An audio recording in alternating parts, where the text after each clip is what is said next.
Sam Sheehan, and I'm the co-host of one of the most successful basketball podcasts on the planet, the You Know Ball podcast. Today, I want to talk to you about a little project we're starting on Kickstarter. That's right, we're going to remake one of our hit properties, the 2024-2025 NBA season. Now announcing, in joint conclusion with the You Know Ball podcast, we will be remastering and relaunching the NBA season next year with the new branding, NBA season 2025-2026. Trill, this is so exciting. I'm so excited to announce that, 1 year developmental time, and we're going to have fans right back there, right back in the NBA. Absolutely. And also, I just wanted to, so everyone knows, the season will go exactly the same. Not a thing changes between last year and this new remastering, except you will get to see a little bit of a peek behind the curtain in which Tyrese Halliburton doesn't tear his Achilles in the final game of the NBA Finals. And Sam gets to wear his tux, not in shame, but in pride on the You Know Ball podcast. We're really excited to bring this to you. It's been something we've been working on for a while, and I'm really excited to go back in time and change the course of history. Well, we can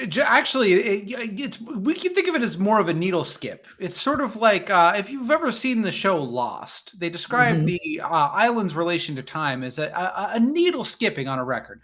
That will be what is happening. We will be running back the NBA season. At the end of this season, the butterfly effect, of course, being here that when I wear my tux out of hubris and pride, I am immediately murdered. And Trill does have to select one of you to be the new co-host.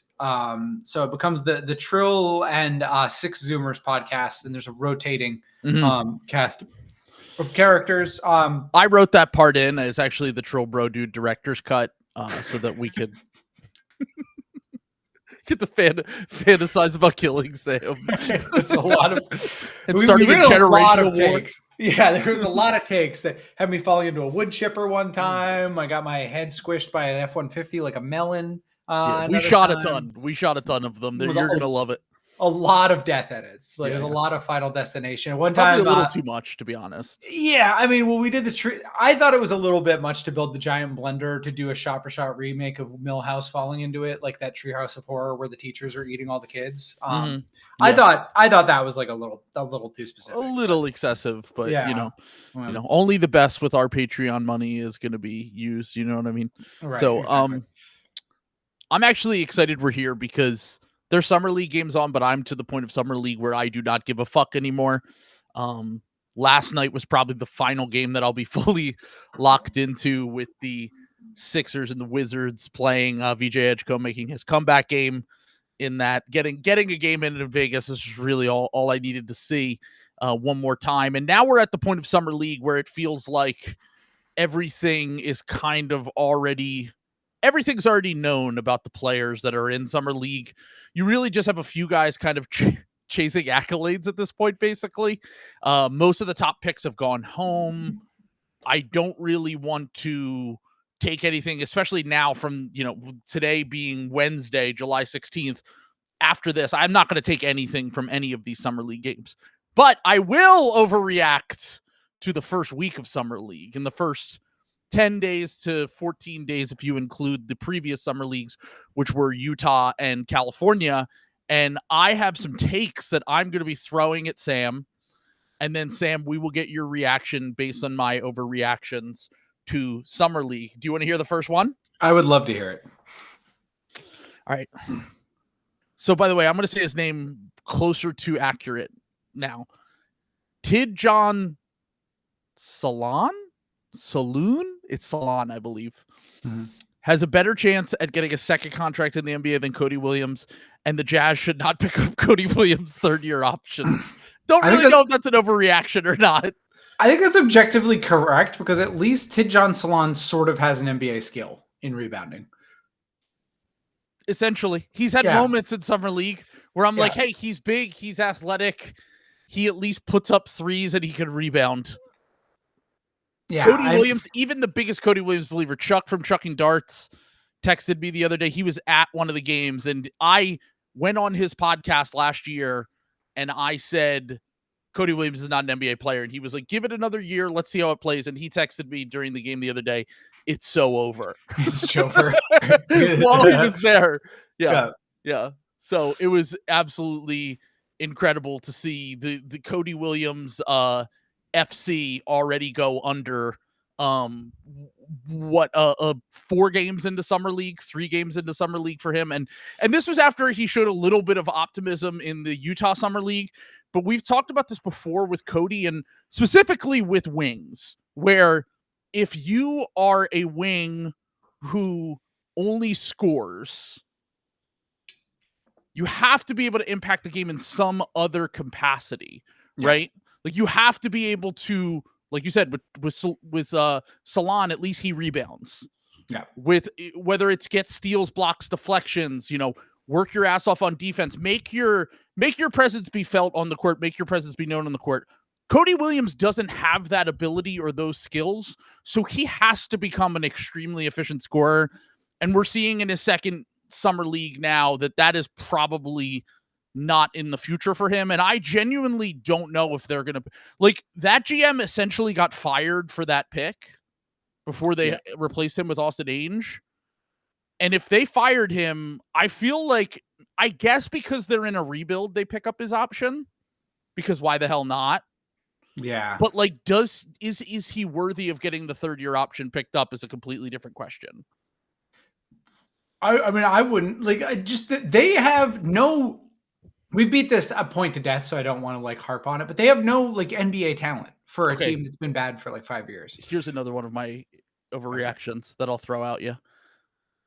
I disagree with that. I think Kyle Filipowski is him. No, like I'm starting to think like this is my overreaction to his summer league, which he was good in the Utah summer league. He's been the best player in Las Vegas summer league, which by the way, doesn't mean everything, but we've talked about on the podcast with 2nd-year guys, with sophomores, you want to go and dominate. You want to go in, you want to prove your worth. You want to just go prove that you deserve to be in the NBA. Now, most of these games are basically, like we've said before, like an unorganized G League game. We talked about it a little bit on our last podcast we did. But I legitimately watching Filipowski, like, he's big, he's athletic, he's skilled. And even with the defensive concerns we talked about on the Patreon episode, like, I'm starting to, not only is he the Jazz's best prospect to me by a decent margin, and I'm including Ace Bailey in that. I was just going to say, wow, okay. I'm including Ace Bailey in that because I just think that Ace doesn't have the star offensive upside that Filipowski does as a creator. Now, as an ancillary piece, sure, I think we've talked about this a little bit on the last episode as well, which is that like Ace might be able to, essentially just put him into a role and he might be your 4th best player on the team and really good in that role. But I struggle to see the higher end outcomes with him because I still don't trust the handle. I still don't trust the decision making. Filipowski, like, legitimately at times at the end of last season and in summer league looks like someone you can run an offense through. And I trust a lot more of his abilities. Like, I'm legitimately thinking we're like a few months away from being like, we always thought he should have been a higher pick. Like, what him being potentially groomed or whatever that story was, and then everyone acting like it was his fault was absurd on its face. It's crazy, yeah. And then him falling as far as he did, I actually thought about this with him. I'm like, do you remember leading up to the draft, we were like, oh, the Celtics are just going to take him if he falls. Yeah. And we were all like, you guys need someone to replace Al and Porzingis when Porzingis, he's a stretch big. He's someone who definitely would fit in Missoula's play style. And he's someone who you can potentially have like a gap between this era and the next era. In retrospect, them taking Baylor Shireman over him is just like a huge whiff from the Celtics. Sure is. It seems like a huge whiff, especially because you knew going into that draft. It seems like you knew going into that draft that you guys needed a big desperately, and he somehow fell all the way down there, even though we both had him top 20 on our boards. And I'm like legitimately to the point where like I think when we get to the end of the season, we'll be like talking about him as like a top 5 or 6 guy from his class. I mean, that certainly could be true. Especially because that class had its warts, so to speak. My only thing, because I agree in general with like the idea of like what you're saying. I agree that he is one of the Jazz's like 2 good prospects with like him and Ace, and then we'll see with who was the other? Who else did they take? I'm blanking right now. Walter Clayton. Walter Clayton. Oh, I like Walter Clayton. Like I think Walter Clayton will be like a pretty solid player. My problem with like Filipowski is like, let's say Filipowski like maxes out his talent. He's exactly as good as like we project him to be.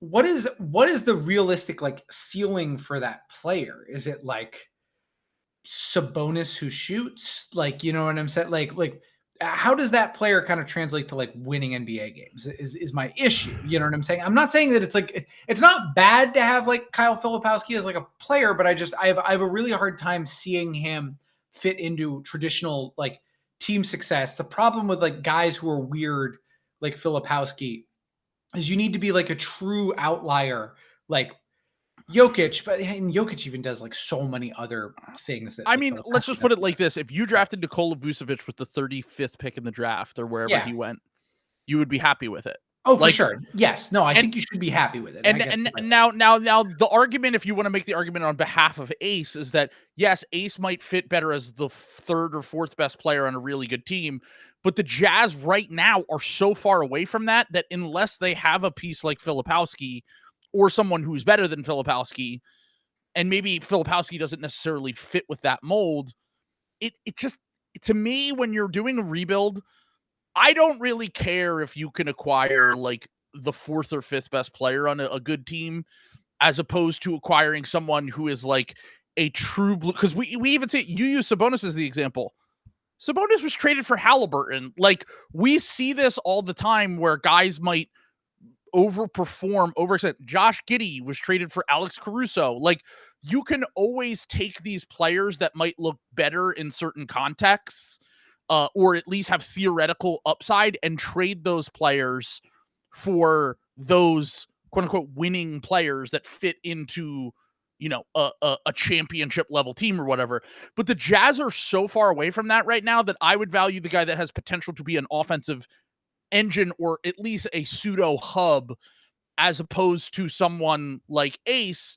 But the thing with Ace is that if they get one of the top 3 picks next year, Ace might slot in really nicely next to that guy. And then Filipowski, I don't know as much. Like, really the question for me with the Jazz is like, what do they do with Walker Kessler? Because I think you would just keep Walker Kessler and play Filipowski at the 4, but then you have Lauri Markkanen. Like, are you just going to play a massive lineup next year? Because right now, if you rank their 4 best players, you'd go Lauri 1, Walker Kessler 2, Filipowski 3, Ace Bailey 4 probably. And then whoever one of their guards you want to put it, whether it's Keontae George or fucking, Walter Clayton, I'll let you decide whoever you want the point guard to be. Do you just play with a massive lineup like that next year? Put Lauri at the 3. You don't care about winning games anyway. Yeah. Like, might as well see how it works. Like, put Ace Lowry's played 2. the 3 before. Yeah. Yeah. Like, I actually think that could be a fun bad team. Honestly, they might win a little bit too much if Filipowski really is taking these steps.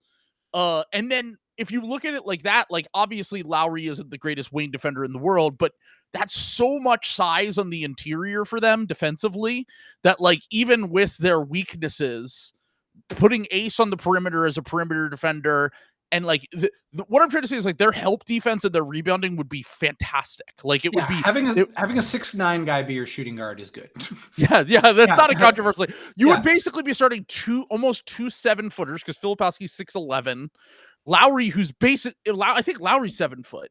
So like you're basically starting 3 7-footers, Ace Bailey, and a point guard. Like, I kind of think, and once again, I still think they're very far away, and I think they want to be bad again next year. And then it's not going to be hard for them. The West is going to be really fucking good.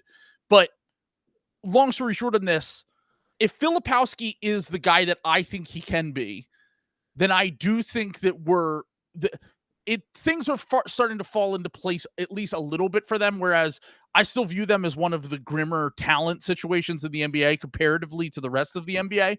But it's at least something. When you miss on the 10th pick, to get a guy who at least has a sliver of star potential in the second round is kind of the life raft that you need if you're the Jazz. I'll say this because, like, one way or another, like, I'm a little lower on, like, Filipowski's high end outcomes than you, but, like, he's at minimum a guy. You're getting some calcification into, like, okay, this is a guy we can keep and who's going to be on our team forever and probably be pretty good. And that inherently gives you a little bit of direction for team building. Because once you, like, have that calcification happen where it's like, okay, this is a guy we're going to have for the next 5 years at least. Like, that helps the rest of your team building and everything just isn't like an amorphous blob. It gives you like ways to anchor your play style, start building identity, start like figuring some stuff out. So that at least is good. Yeah. So before the draft, I think it was Flop in our Discord who was one of the people that originally talked me into Filipowski being a better prospect because I was kind of lower on him early in the process.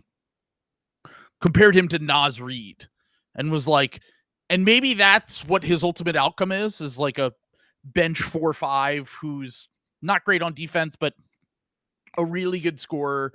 I think he has a little bit more passing juice than Naz, but Naz is a better shooter and probably play finisher in general. But I really like him. And like, he's also someone who's, to be completely clear, this is an overreaction for a reason.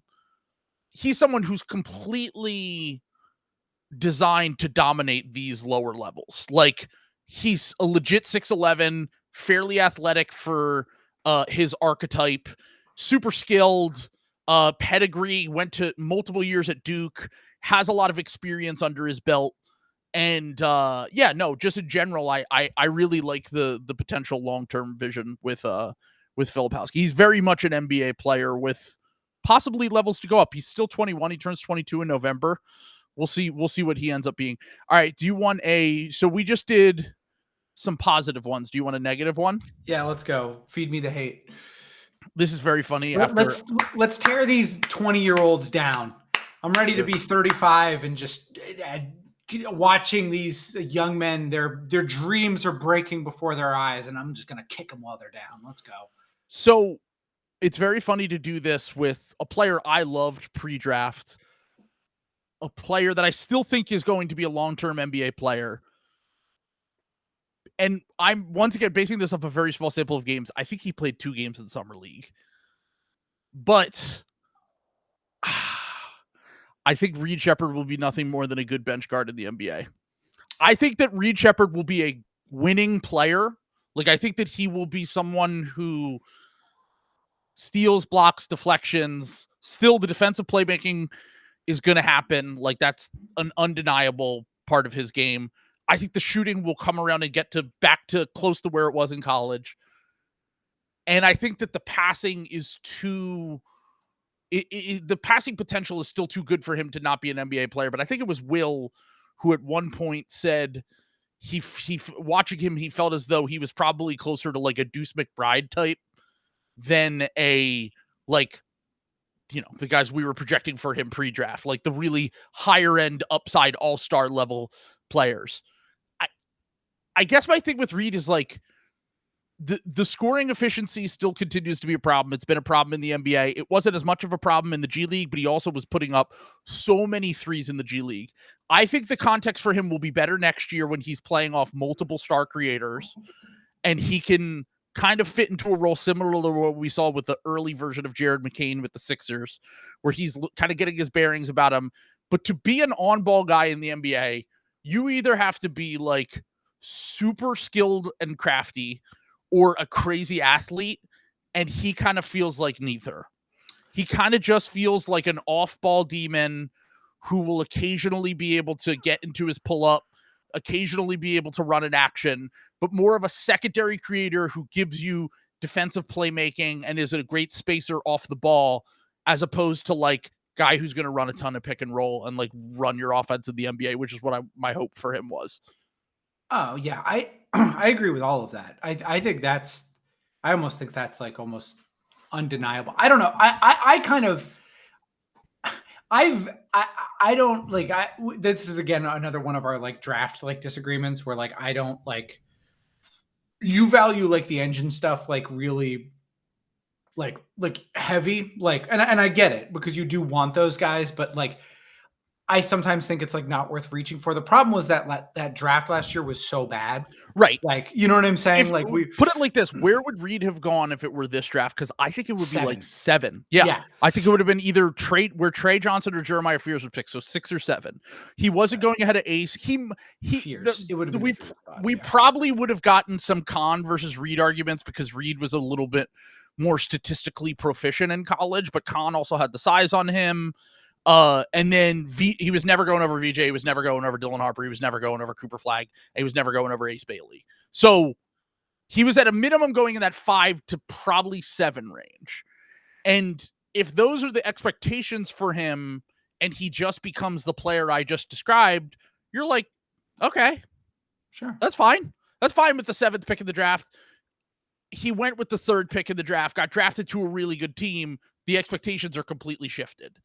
And he was also a much better college player than your average 7th guy that gets selected in the draft. But ultimately, when you're a small guard, if you're not a crazy athlete and you're not like the craftiest, shiftiest ball handler, it's a tough needle to thread if you want to be a lead guy. Like I posted on TikTok a TikTok about Reed Sheppard versus Jared McCain, and my big difference between Jared and now look, Jared obviously got drafted to a situation where the expectations ended up being way lower for him and he thrived in a small sample of games. But like just watching them, the difference was obvious from the jump because 1, I do think a big part of it was a confidence issue. 2, I think, and then for shooters, that's so important. 2, it just feels like McCain already was inherently knew how to play off of stars better and also could shift onto the ball. And was craftier than Reed and stronger than Reed. And that's something that Reed will have to develop in his game if he wants to even reach like, I'm not even talking star like engine outcomes. I'm talking like starter level outcomes for me. Yeah. And like that's kind of unthinkable considering how good he was in college. Even with, I knew the physical limitations could have always held him back. Yeah, I think that's a good comp. You said Will came up with the Deuce McBride comp? Yeah, that was last year during the season. I think that's a pretty good comp for like that. And I understand like, oh, like, is that the player you want with 7th in the play? I mean, yeah, usually. I don't know. The average outcome for the 7th pick in a draft is around that. Around that. And just like, I think like, look, Brian's been talking in the comments, you know, they just traded for Kevin Durant. Like, are they going to wait on, Reed to develop? If I'm a team, I still believe in Reed, not like necessarily as a star, but I would be trying to target like Reed. I think the Suns did, but they were like, no, the Rockets were like, the thing is like the Rockets are always conservative with guys for their rookie contract. Yeah. They don't get out ahead of themselves and try to trade guys. The second that they either have to get paid or they pay them, they're willing to move on from them. But like, I think they'll be patient with Reed. And also Reed's going to be like their 4th or 5th best on ball guy. Like they still have Fred VanVleet. They still have Kevin Durant. They still have Şengün, Amen Thompson. Like the hope is that with Jabari and Reed that they can reach like very good complementary role player status. And I think they have the skills to do that for this team. Yeah. And I have terrible news about Cam Whitmore. Cam Whitmore. You know, he's saying that they got impatient with Cam Whitmore. But also Cam Whitmore didn't play in their rotation is the difference, I guess. Like Reed is going to get a shot this year. Now, if Reed proves not to be good enough, sure, maybe we're having a different conversation a year from now. He needs to change the scenery just like Cam did. But like Cam was in and out of their rotation, didn't really stick. Rafael Stone has basically said like, it's do or die time with Reed. Like, you were the 3rd pick in the draft. Cam Whitmore was the 20th pick. Like, the expectations for the organization are going to be very different than when you are taken with a top 3 pick, even in a bad draft. Like, teams are just going to have a high expectation for you if you have that. And you have the pedigree of Reed. Like, both of his parents were college players. He was a top college player. Like, I just think that he is going to have some expectations going into next year. And once again, I think he's going to be fine in an ancillary role. And also, the thing we've talked about that we love about this Rockets construction is that, like, all of their, like, guys that they expect to do, like, the shooting and scoring outside of Fred VanVleet don't really have any defensive responsibility, because they have Tari and they have Amen and they have these guys, and they can just focus on what they do best. And I think that Reed will be a good off-ball defender, and he'll be a good off-ball offensive player. I don't see on-ball probably for either, to be honest with you. And that's not ideal, but I still have hope that Reed will be like a solid NBA player. I've just lowered my expectations. Yeah. So, and his role in Summer League was just, he went to Summer League to try to get like on-ball reps, and it was very inefficient. That's what happens in Summer League sometimes. Someone who is not inefficient, Trey Johnson shot 58% from the field and 45% from three on #mostly jumpers. I think he had 2 the thing about Trey Johnson, I said this, have you seen the things going around about Zach LaVine right now? No. Where people are like, how is Zach LaVine like a 63% true shooting guy that is like one of the most efficient scorers in the NBA, but like does not impact winning in any capacity? And I'm very much like, rookie Trey Johnson is about to take that up another level. Like, I think that Trey Johnson could have like a 64 true shooting as a rookie and have like a -2 BPM because he just doesn't get steals. He doesn't rebound. He doesn't do anything but get buckets. And I like the passing too. I like the passing upside, but like all he does is get buckets, but he is so good at getting buckets and seemingly kind of unstoppable when he's in the zone that like, I'm starting to question if your take was crazy when you said he might be the best shooting prospect that we've seen since like maybe Steph. I kind of feel that. I felt that way. Because my first pass through the draft stuff, I do all calculator rat shit. Sure. Like I look at the things, like Jace Richardson. I never really I cooled on Jace like a little bit, but like all the calculator rat stuff was like Jace. Like, so like I had him high. And so Trey was like lower than like the tier of guys.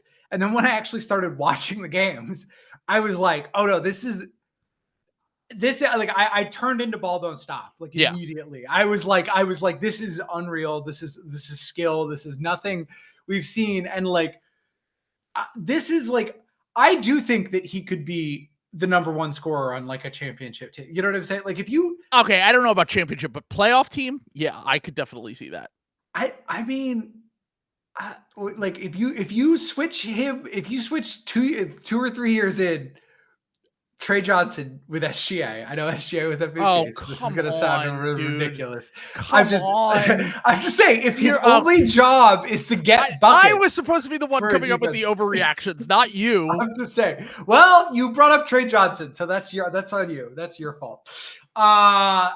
I'm just saying, like, if you put like a defense around him where his job is just to get the points. By the way, SGA didn't do a good job getting the points. He was Kobe games. If you give Trey Johnson, what was it, 24 shots?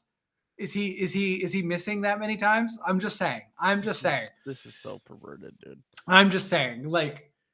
Now, will Trey Johnson ever win an MVP? No, because he doesn't have the Oklahoma City media machine behind him. He only has the Washington. He doesn't have the blog boys behind him. Famously, Washington has no influence over our media. Yeah. So this is Washington has no control over any of the media. Look, I'm all in on Trey Johnson. I think he's a star. I think Zach LaVine is like a bottom tier outcome. And I think when guys are outliers this bad, I guess to what's his path to being good, when guys are this bad, this much of an outlier, and I think it kind of breaks something and it almost doesn't matter. You know what I'm saying? Like, I still need to see him do literally anything else, because even with Steph got steals when he was younger. He ran point when he was younger. Like, I still need to see, and also they built the perfect modern system around his strengths, and he became one of the greatest 5 offensive players of all time. And the thing, if I'm crafting an offense around Trey Johnson, I definitely think you can get to be like a playoff level team for sure if you're covering up for his weaknesses.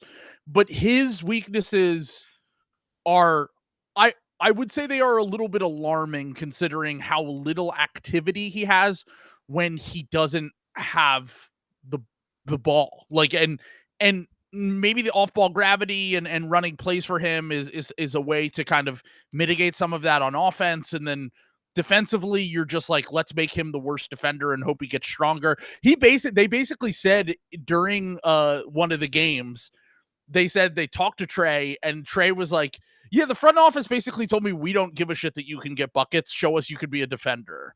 And like, that is the pathway for Trey to become like this level of, like, I think more like maybe a better version of like a Tyler Hero, as opposed to a, truly transcendent player.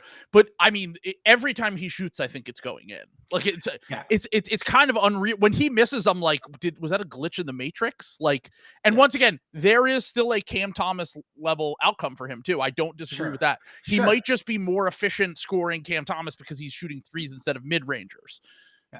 But he's also substantially bigger than Cam Thomas, though, right? Like, I'm pretty sure he's 6'5". Cam's stouter. Yeah. Cam's stouter than him, but he's 6'5" with a 6'10" wingspan. Like, he's longer for sure. I ultimately, I am shocked when he misses a shot. Is what I've been. Can I say the other? Can I just say the other ingredient for betting on Cam Thomas, though? The Jimmy Butler psychopath, Trey Johnson. Yeah. Yes. So did I say Cam Thomas? Sorry. Trey Johnson. We're back in on Cam Thomas. I love Cam Thomas. No, Trey Johnson, again, that was what launched him to number 2 on my board. Was I started like reading the interviews and like listening to the intel, and he's insane. And I always bet on an insane player. Like, I'm just saying, like, that's going to be awesome. Speaking of Jimmy Butler, BJ Edgecombe. So what I've gathered from his 2 summer league games, I don't even think this is more of just like this is how I feel about him. Yeah. I said, I think BJ Edgecombe will struggle to score as a rookie, but affect the game in a number of ways. And he's basically the exact opposite of Trey Johnson. It's funny, those two are friends. Yep. Trey Johnson and VJ. They are the inverse of players, basically. Yeah. Like, VJ, I still think the shooting has a long way to go. I think the scoring and finishing has a long way to go. But he is so advanced in other elements, whether it's getting blocks as a guard, whether it's, disrupting on defense, whether it's making the right read as a driver, or, just everything that he does, offensive rebounding. And he played in his first game yesterday after taking I think he was out for 10 days with a wrist injury, of course, which I thought was fake, but might not have been fake. And the thing with VJ is that he had both games. He started very slow, specifically last night. He missed his first 7 shots in last night's game, but he didn't really let that get to him, and he continued to play through it, got to the line a ton in the second half. And honestly, the major thing that the only concern I have with him is the finishing around the basket. Like, he still takes off. He picks up his dribble way too early. He takes off from weird spots. He's constantly trying to finish over centers in the paint. And it's something that he's going to have to figure out, whether it gets better with NBA spacing, playing off better players. But the early indications with VJ are that, like, I think he's going to be a highly impactful player, even if his scoring efficiency, as he learns how to become a better shooter and finisher, are not great. Like, I think that VJ will very clearly make an all rookie team, even if his true shooting is like 52%. Like, the Marcus Smart corollary. Marcus Smart. I'm trying to Jalen Suggs, Marcus Smart, the guys that kind of aren't the most efficient. Jalen was like particularly bad as a rookie. He's rookie, it's jarring to look back Castle's another one from last year. But it's jarring to look back at Jalen Suggs' rookie stats. If he has those stats as a rookie, I will be crashing out on the podcast every week. And I know Mateo will always be like, but like, even as a rookie, Suggs had like the best on-offs of any rookie in the NBA defensively. And like, we were a top 5 defense when he was on the court. And I'm like, okay, but let me tell you what he did as a rookie. Okay, ready? He shot 36% from the field and 21% from 3 as a rookie. Yeah, I remember. Like, I was really worried about him because I really liked him coming out, and 45 true shooting, and was a 19% turnover rate. Now he was overextended in his role. -5 BPM, 5.6 BPM. Yeah. That's why guards, just like, I don't know, especially if a guard goes to a bad team, because the Magic were bad back then. Like, oh yeah, it was just him and Franz, and like they kind of just had like leftover pieces from the previous team. They didn't really have what they have now with Paulo and now Bane and all that. And that's just kind of like what happens like with these guards, like, and I don't think VJ's not going to be in a context like that. Like, so, like he's going to be more of like this, and he's a better athlete than Marcus Smart. I think that he's got like more feel than some of these other guys do, like from a playmaking perspective, even if it's like not quite necessarily there yet. You can see it when you watch VJ. Yeah, that he like it's like right now it's like it's like a half beat behind right now, but he always has the right play in mind when you watch him. It's like okay. Sometimes he can get himself in trouble with it, and he can solve a problem quicker than the majority of young guys in his mold, as we've talked about before. Because like even like if you go back and you look at these rookie guards, I mean, we talked about like the true outliers are like LaMelo, McCain, Luka, and those were all like heavy offensively tilted guards. Ja Morant, heavily offensively tilted guards that had a refined offensive skill set. VJ still has time. I think he's going to be closer to the De'Aaron Foxes, like we said, Marcus Smart, Jalen Suggs, all those kind of guys. But I think the highs will be very high, and he'll have some very low lows, specifically as a scorer, as a rookie. But the other guy that I want to talk about that was drafted in the top 3, what was that? Can I take us down one tangent that I was just thinking about, and I think it would be a fun hypothetical and discussion. All right, so I'm giving you a plug and play. You have to draft someone from one of these players to be a plug and play 5th starter on your championship team. I'm not going to tell you who your other 4 players are. You just have 4 other players. Who you got? Scotty Barnes or Jalen Suggs?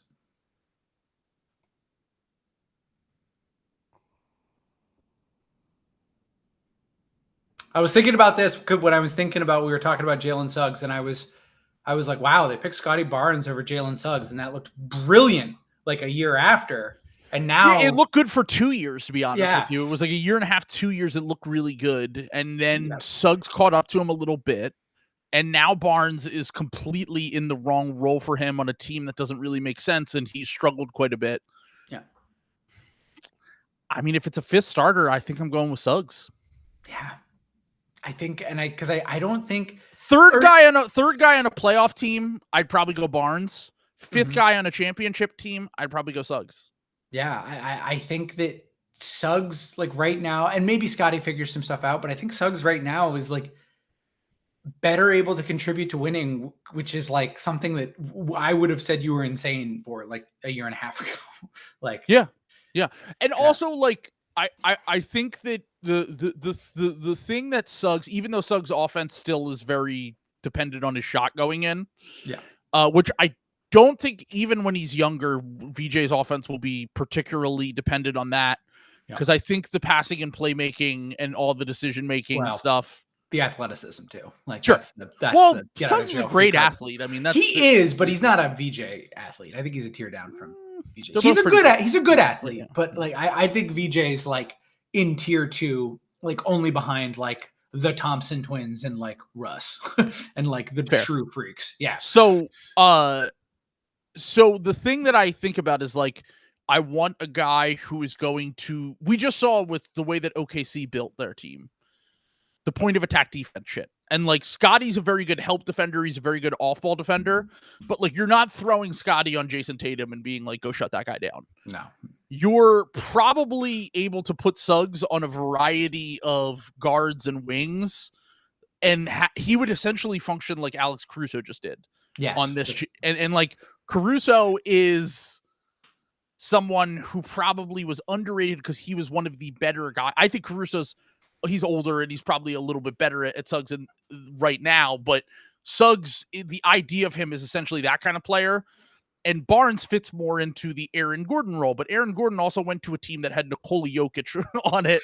And not to say that Aaron Gordon couldn't contribute on a multitude of teams, but to win a championship, he specifically went to probably the best team he could have possibly gone to be the third guy on that team. So also I do think a little bit of his like ego and role, like Suggs seems to be kind of willing to take a step back and fit into a role and do whatever dirty work you want him to do.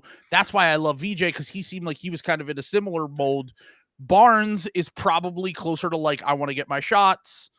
I'll do what you need me to do, but I also want to be able to like be a functioning part of this offense.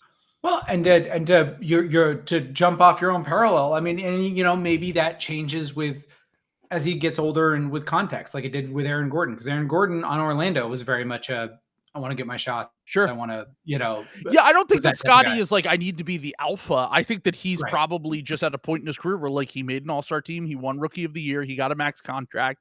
He views himself in that caliber of player. Yeah. And it's funny enough, I remember when Aaron Gordon said in that article where they asked him who could be the next Aaron Gordon, like a guy who might be a little bit overextended in his role right now, but could contribute to a championship team. And it was just after Scotty was named to the all-star team and he said Scotty. And we were like, well, that's kind of slanderous to say to a guy who just made an all-star team. But I think ultimately that would be the right role for him. Like a different variant of that player. But, oh, by the way, Will's really good with comps. He came up with another one. Remember on the last episode, I was struggling to come up with a comp for Matas Buzelis? Yeah. And we ran down all this. Like we talked about it. The one Ethan in the Discord said Denny Avdia plus. And then he's that good of a shooter. Denny's like an above average shooter. And I think Matas shoot like 41, or am I making that up? Denny? Yeah. Maybe last year, but on his career, he's like 36. Okay. All right. Never mind then. Okay. Yeah. Denny does have that. He has developed that step back, which has been huge for his game.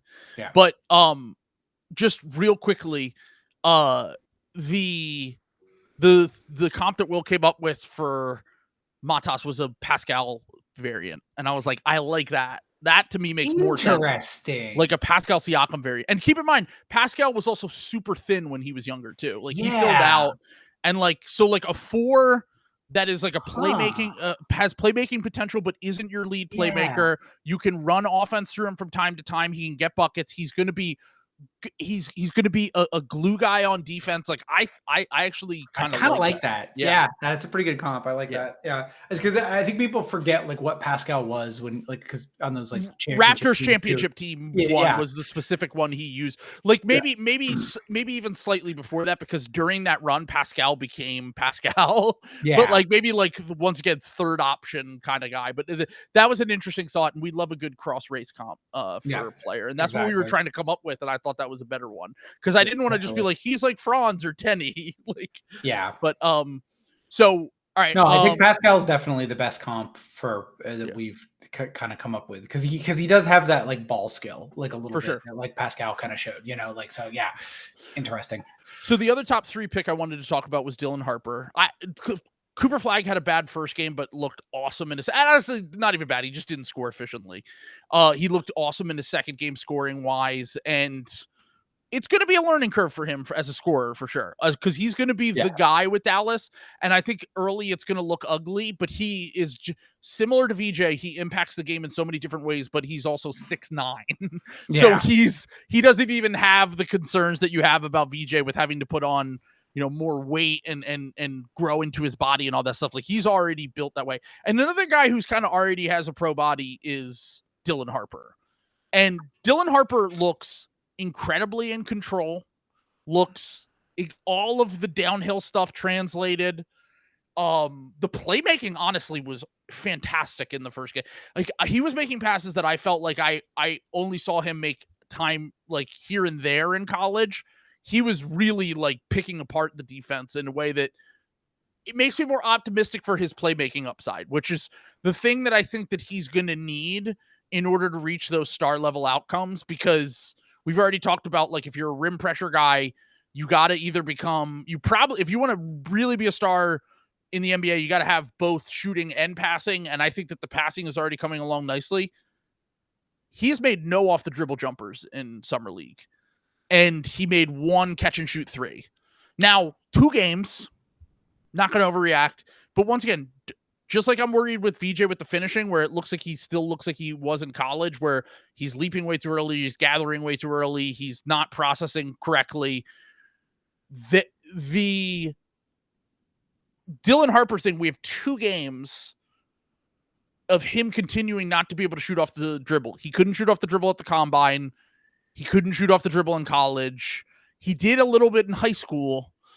But at what point, like, what level of shooter does Dylan Harper need to be like a positive NBA player as a rookie? Because he's going to a weird situation where he's playing with a few guys that Fox doesn't struggle to shoot off the dribble, but that's kind of like, we've talked about his bread and butter kind of becoming the mid-range and stuff like that. I guess my question more here is, do we see Dylan Harper as kind of similar to what we saw early in Steph Castle's career, where he's more of an ancillary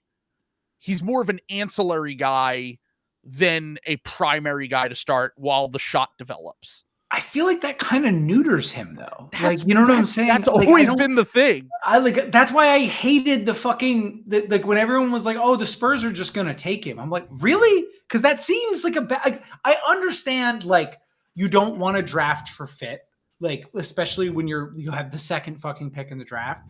But I never felt like Harper, like, and I'm not slandering Harper because I think he is good. I think he has a role, but I didn't think he distanced himself from the rest of those prospects. Like, I didn't think there was a big enough, like, I think Trey Johnson would be pretty fucking good on the Spurs right now. Like, if they traded back, like, I think that would be a pretty good fit with what they have.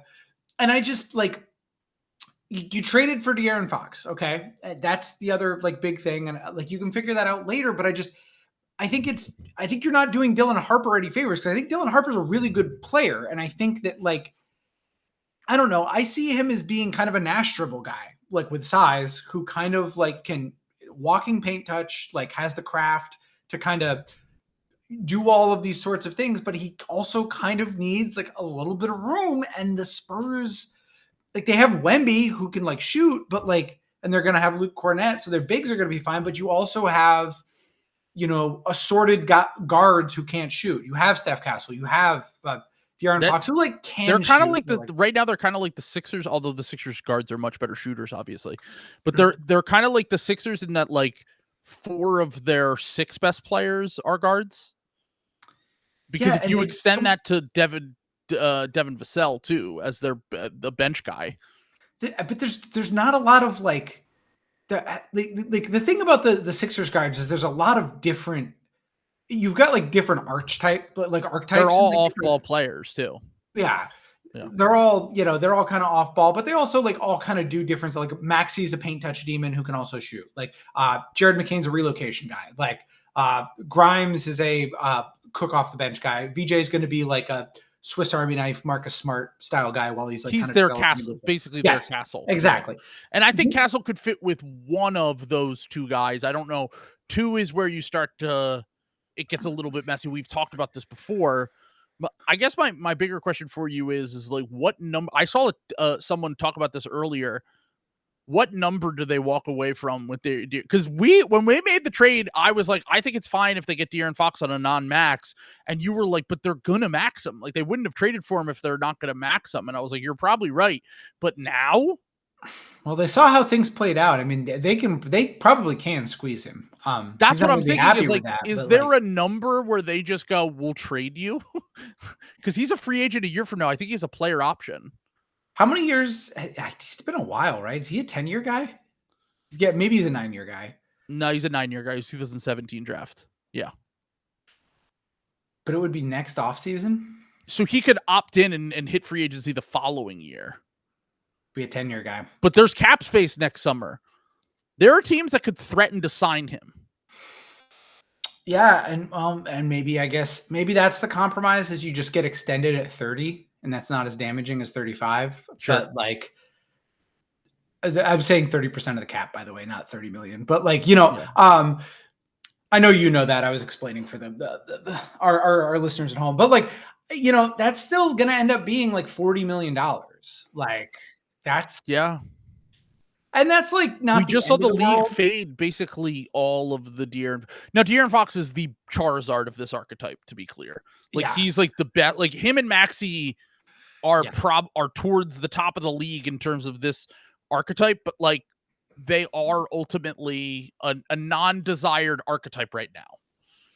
And that is something that if you were negotiating in a contract, I'm just saying keep an eye on that.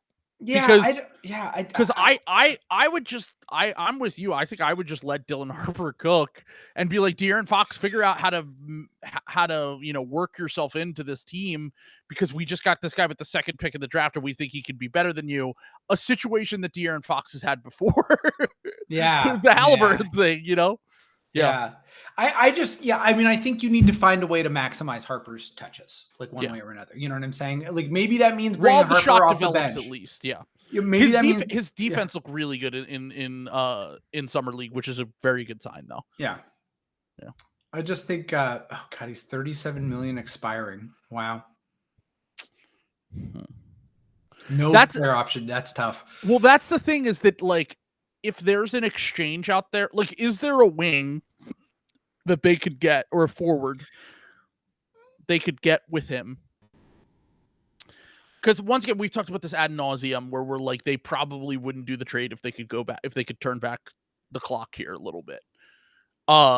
But they did it. Yeah. And now they're just kind of in a weird situation. Well, we'll see. Maybe one of them buys into being more of an off-ball guy, or they have a, you know, they democratize the offense and they learn how to play together. But I'm a little bit skeptical right now, especially when Castle is your other prospect that you're trying to work in. And not that I would really care all that much about kind of what he thinks if I have a guy I view as potentially better than him. But long story short on that, it will be an interesting situation to observe with the Spurs. He's going to be a bull. But Matas Puzelis. All I'm saying is, even if Fox and Harper don't work great together, I'm just keeping an eye on Dylan Harper shooting off the dribble, because that's a part of his game he really needs to develop, and we don't have a sample of him being able to do it at all. I think that's what unlocks his ceiling from being like a good offensive player to like a superstar offensive player. Yeah. That's why I kind of faded him in the draft, because I really didn't see the shooting. I mean, if he can develop that, like, I feel a lot better about him as a player. Like, I think sometimes that's a little bit of a gamble. Sometimes those guys just never learn how to shoot, and then it's like, oh, well, great. Now you're a sixth man is your, you know. Yeah, like, definitely. Yeah. Yeah. So, which is tough. But if he hits that, now we're talking about like all NBA style upside for him. For sure. Yeah. No. He needs to change his shot, and he needs to learn how to shoot off the dribble. But I have thought that the touch indicators are good. I mean, we talked about him having a little bit of Brunson in his bag in terms of the interior scoring. He just needs to learn how to extend that outward. But all right, let's do a little speed run here where we get through a few guys here. I think a take we literally discussed on the Patreon episode that I just want to bring up. Are we sure that Bronny James and Cole Swider aren't better than Dalton Connect? All right, anyway. Let's go Cole Swider. Cole Swider is 26 and still in Summer League, but every year I'm like, how is this guy not like a 12th or 13th man on a team? Dude, like, we were projecting demonic Miami Heat minutes for him. A year and a half ago. He just say 2 years ago. Yeah. Yeah. No, it was like, I feel like Nihilist Bucks summoned him in. Wasn't Cole Swider like a name he made up? That like, we had something that was similar, and it was I remember an episode where we literally tried to come up with a fake guy, And it was like a name generator we used, and then it was like close enough to Cole Swider. But I still think there's a Davis Bertans / George Niang role for him in the NBA somewhere. Yeah, I just think that there's a team that needs to. I know that he's bounced around a lot, but the guy never misses in summer league. It's unbelievable. All right, so 2 Kings things real quick. Nick Clifford will finish top 5 in Rookie of the Year next year. Yep. I mean, he's basically like what people thought Dalton Connect was last year. Yes. Where he's like a actually well-rounded, good basketball player that's going to be he's 22 right now. He'll turn 23 as a rookie.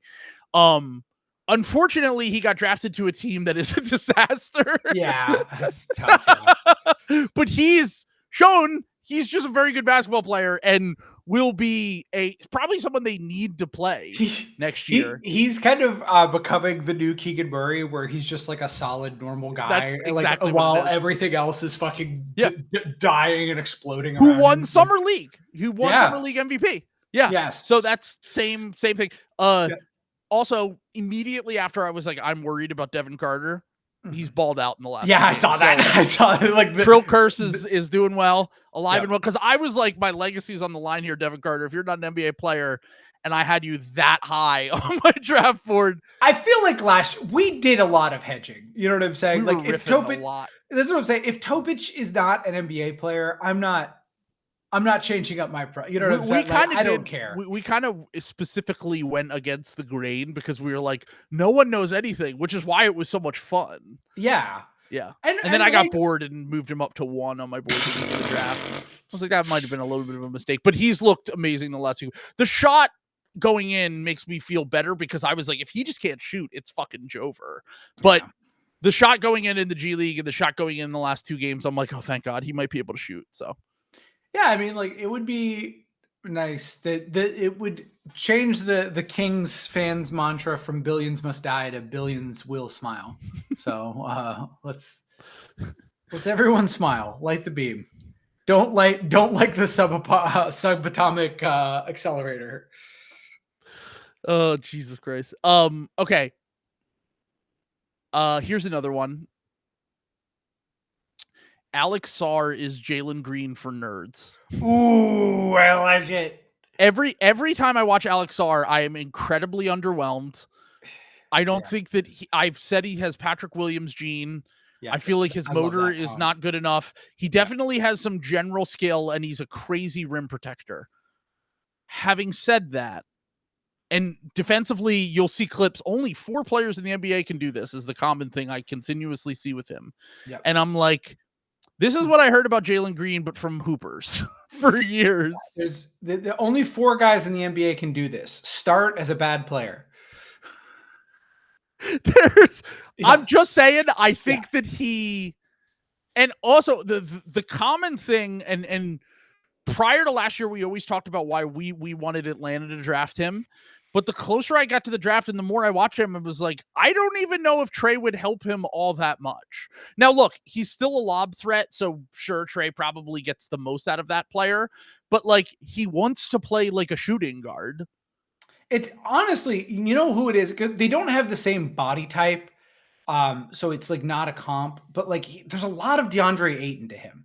Like, in terms of like the motor and like the roll tools stuff. Yeah. Like, you know, they're both like talented guys, because I did watch a lot of Wizards games last year, and I was not a Sarr fan, like, at all. Mm-hmm. I had him like 7th just because of the talent, but I was not a Sarr fan going out last year. But there'd be games where I'd be like, oh, you know what? Sure. He could turn this around and turn into like a good starter if he figures A, B, and C out. But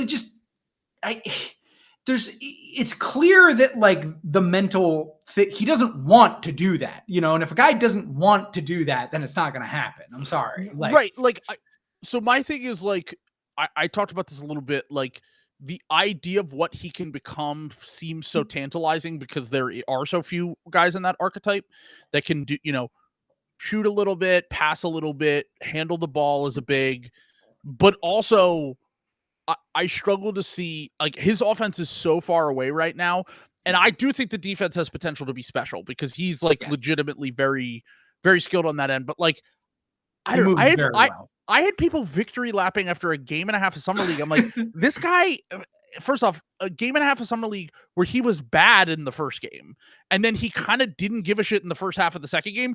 And then he was electric defensively in the second half. And I was like, oh, he looks awesome. This is the best I've ever seen him look. But also, like, you're a sophomore. You should be doing this. Yes. Why are you getting credit for this, for doing that? Yeah. Yeah, there you go. Drew Timmy destroyed him and he farm blocks against the 18-year-old Nets guards. By the way, Nolan Traore blocked him at the rim. Jesus Christ. Like, once again, when I say I feel like he's Jalen Green for nerds, I just mean that, like, none of his bad plays or elements of his game matter because he could do one or two things well and it looks nice. Yeah. And, like, that's ultimately where I land with him. Now, look, he was always going to be a project. I talked about this a little bit too. Like, if he can refine the shooting, if he can refine some of the, like, he will have a very long NBA career just on the fact that he's 17. Play hard. How about this? If he can play hard, he'll just be fucking good. Like, that's the thing is, like, there are unquantifiable things like motor. And he just does not have that. Yeah. Like, how do you get the best out of him, I guess, is my question. And I feel like personally, and I'm happy for Wizards fans that they've taken this in a different direction. And I think every swing that they've taken in the draft has been completely worthy. Yes. I also think that we're projecting a little bit for what we want to see from these players as opposed to who they are as players, because it's fun that they have a fun young team as opposed to, like, people talk about them as if, like, they're already going to be good next year when I think they're still going to win like 19 games next year. And that's fine. I'm totally fine with that. But, like, the narrative around them is that, like, they've nailed the rebuild and they're figuring it out. And, like, I'm still just very far away from that personally, in my opinion. Because they haven't gotten lucky. That's the thing, is they've never really been in a position to. The one time they picked in the top three, it was the top two. It was the bad dreaded draft. Yeah. No, I will say some of that is their fault because the previous administration. Yeah. Signed time for Wemby. Yes. Yeah. That's what I'm saying. Like, or Ahmed Thompson or any of the guys that could have went at the top of that draft. Yeah. Yeah. And so, you know, it's not like completely out of their hands. Like, they should be. The previous administration should be slandered for that, but Winger innocent. So, sir, hire me. No, I like a lot of the margin moves they've done. I think they've done a good job of, like, getting first round picks, and they've taken adequate swings on players. But I'm just, I would like to see a little bit more before I start to be like they've figured out how to rebuild. If they can get they're waiting on like they will be cooking with gas if they can get the one, like, crown jewel guy. Like if they had gotten Cooper Flag this year, I would. Or next, the hope is that they get a top 3 pick next year, and they get one of those 3 guys. Yeah, and it's also possible that one of those 3 guys is the Ace Bailey. Like Dibanza might be Ace Bailey. Yes. Yeah. Where, like, he doesn't perform quite up to the level of the other 2 guys in that draft. Yeah. And then a year from now, maybe we think a little bit differently than him. This is just based on what people have told me. I'm not saying, like, my own opinion. I haven't watched him. But I've heard the same thing, though, that, like, people are kind of side-eyeing Dibanza already, which is sad. Just like they did with Ace. Yeah, because that's a New England guy. Like, I would hate to see that. But either way, you did get outed by Danny Ainge, so, like, that's, you know, kind of on you a little bit. Two of the top picks next year could be potentially franchise changers. A third, you know, in that kind of tier of, like, could be a very good player, and then. A year from now, like, I talked about this, my prediction for them this season is that all of Middleton, CJ McCollum, and Marcus Smart get bought out. I think that's totally possible. Well, I guess you know what? The aprons, they would have to buy them out now if they want to sign with a team that's in the aprons. Yeah. So there's so few teams out of the aprons that might not even make sense because they make too much money. Remember the rule? Yeah. If you buy a guy out, they have to make, like, less than the MLE. Yeah. So never mind. They might be able to trade one of them as an expiring, or 2 of them as an expiring. I think Chris Middleton, if he, like, and I know that if he stays healthy, but, like, I think it's worth seeing if Chris Middleton stays healthy, because I do think he would have, like, some trade value if he, like, stayed healthy for the first half of the year. Well, the problem is that everyone's angling for cap space next summer. And now obviously he would be an expiring, but, like, you'd probably have to do an expiring for an expiring. You know what I mean?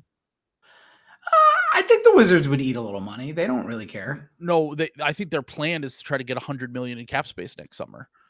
Maybe they don't need that much, but that's what I'm saying. I think they would. I don't think they. The only money they'll have on the books that isn't a rookie contract next offseason is Corey Kispert. That's literally it, I think. Yeah.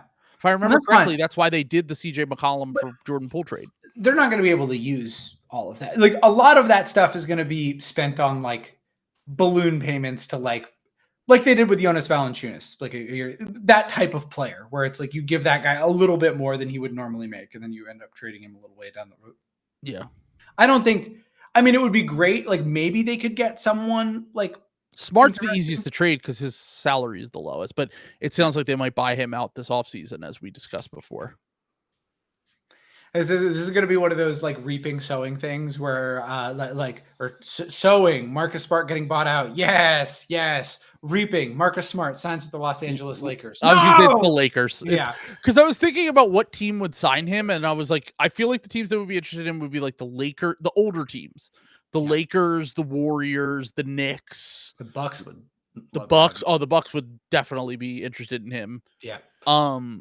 So the Clippers already, the Clippers signed Bradley Beal today, as we predicted and have talked about before. But I'm kind of like, my whole thing with that is like, I think they're kind of just maxed out of rotation spots. They're like sneakily 10 deep right now. Yeah. They have like 10 quality rotation players. Yeah. And like, so they've got a lot of guys to put around Corey Kispert to let him cook. The Clippers? I was talking about the Clippers, not the Wizards. No. Okay. No. No, I think you think that the players in the Wizards are good, and I think that most of them are bad. I'm just saying, keep your eye on Keyshawn George, man. Like, I'm just saying, let's watch out.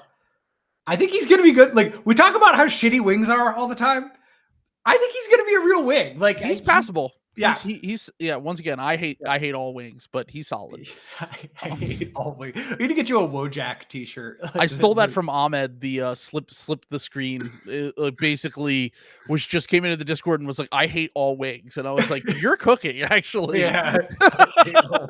He heard me say it in the Patreon episode and was like, cook. Yeah, we need to have we need a Wojak artist in the Discord, because that's what we need, is the I hate all wings Wojak. Call me vegan the way I'm hating wings. That's not true. I love wings, and I was vegan, and I ate vegan wings all the time. So let's go. They were made of Satan. What the Satan? They were made of Satan. Wow, I was gonna say, all right, maybe the right wingers. You never heard of I probably pronounce it wrong. It's I think it's seitan. It's wheat gluten. It's literally pure wheat gluten. Wow. When I was gluten-free, I couldn't eat it, but when I was just vegan, I was gluten-free and vegan at one point. My life was hell. In 2015, doing that was that's a terrible time to be doing that. Oh my God. Yeah. I thought you meant like in 2021. No, I stopped being vegan and gluten-free in I stopped being gluten-free for like a year, and then I went back to not being vegan in like 2021, 2022. Was that for health reasons or girl reasons? What do you mean? There's two reasons. There's two reasons. A little bit of both. Okay, I was gonna say, yeah. No, it was mostly for my stomach, because I found a lot of food was just tough on my stomach. Gotcha. But then Lauren decided to go vegan, and I was like, I mean, she would cook more than half of our meals. So I wasn't going to be like, you have to make a separate meal for me. So I was like, I'll just go vegan. And then it was fine.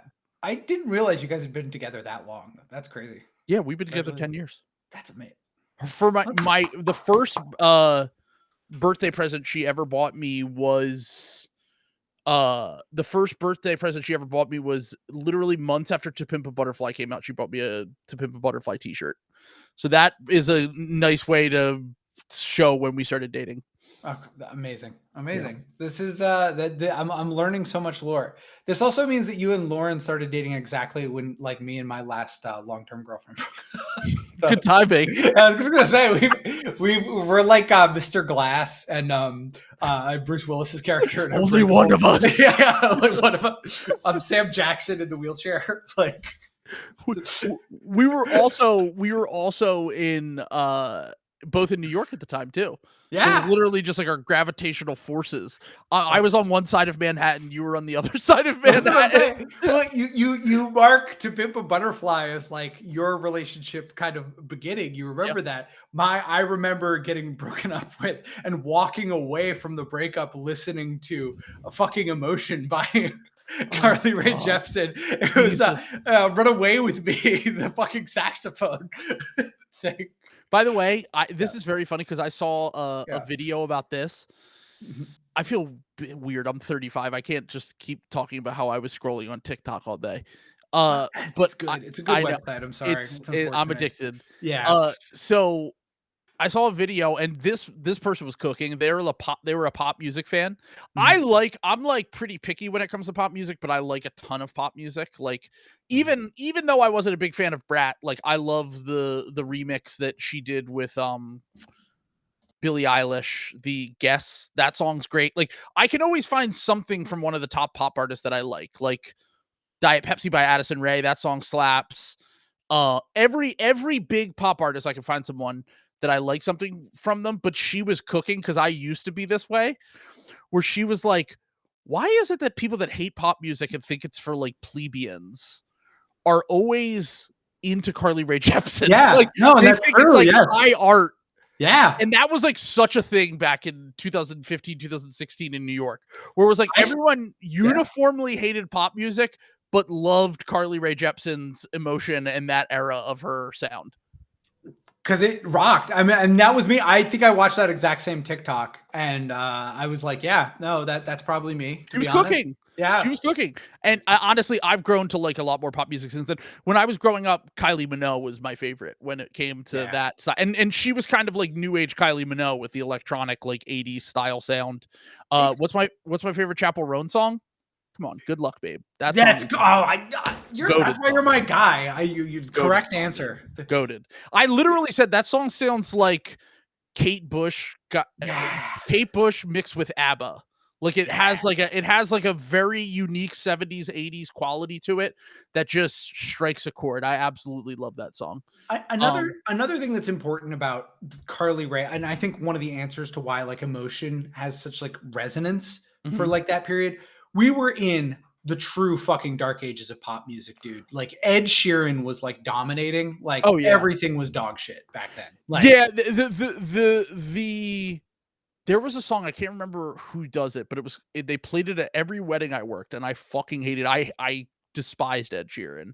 But I want to say was it Walk the Moon, Shut Up and Dance? Dance with Me? Dance with Me? Yeah, I did. I hate that song. That was one of my hate songs. Like there were so many.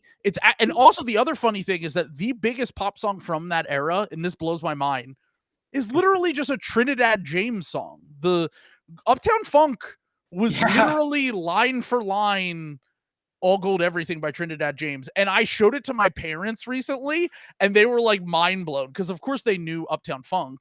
But they didn't know, they had never heard All Gold Everything. I was like, I listened to this like right after I graduated college. And it's like, and obviously he got credit for that. He's a songwriter on there, and it's a reason why he got rich, which is great because he was friends with Mark Ronson. But yeah, long story short on that, it's very funny to me that the song that dominated that era pop wise was literally a Trinidad James like trap Atlanta song. Yeah, basically. Well, I don't, because I'm like finding this out too, because my TikTok thing is I'm really like the ones where they like show where the sample came from. And I love that guy. Yeah, sample. Well, there's a bunch of different ones. Where, sure.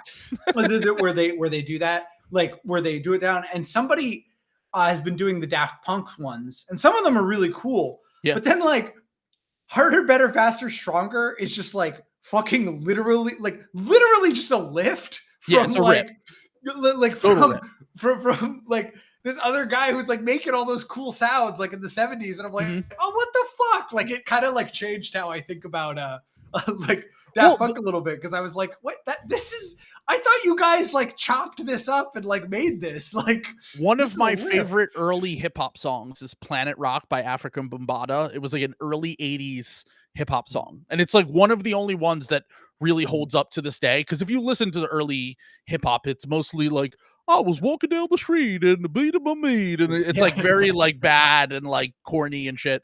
But African Bambaataa and Planet Rock was like a totally new, different thing.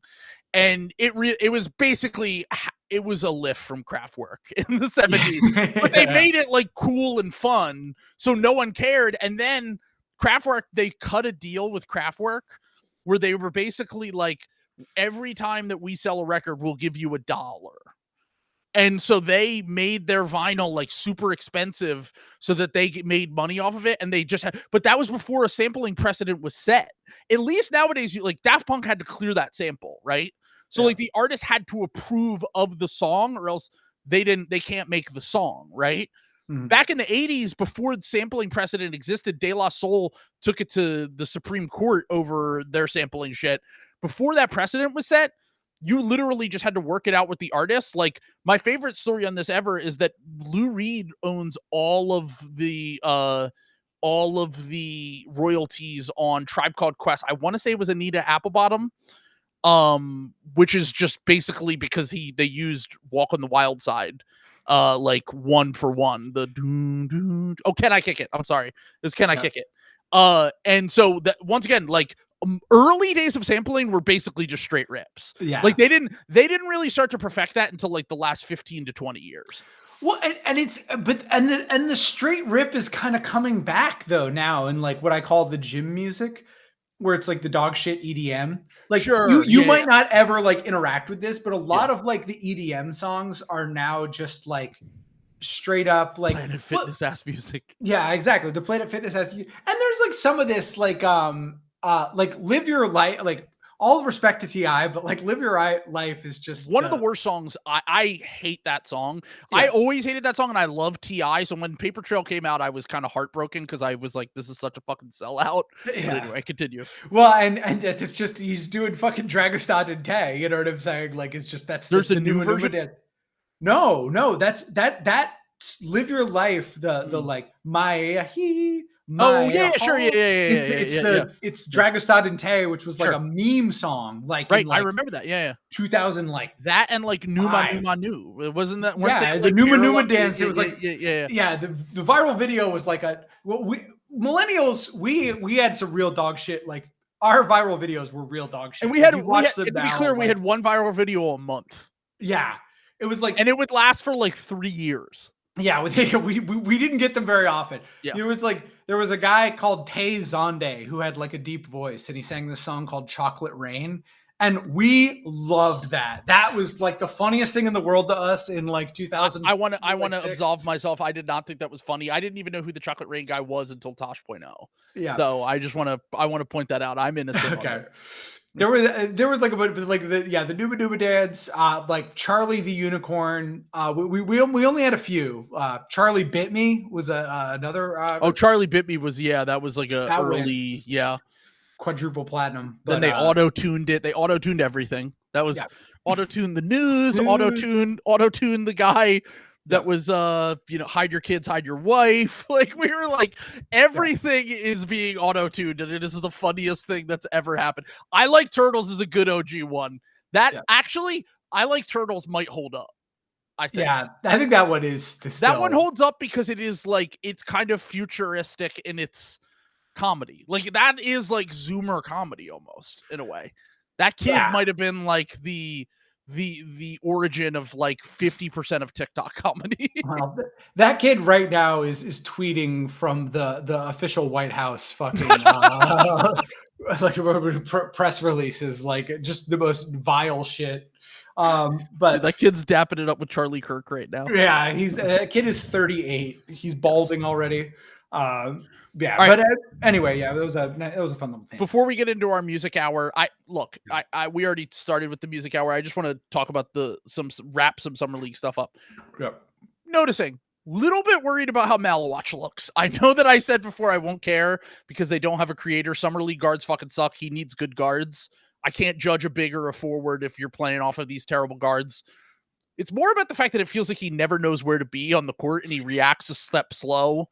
And it's the early returns a little bit alarming with him. I think that he's going to be a guy that takes some time, like at a minimum.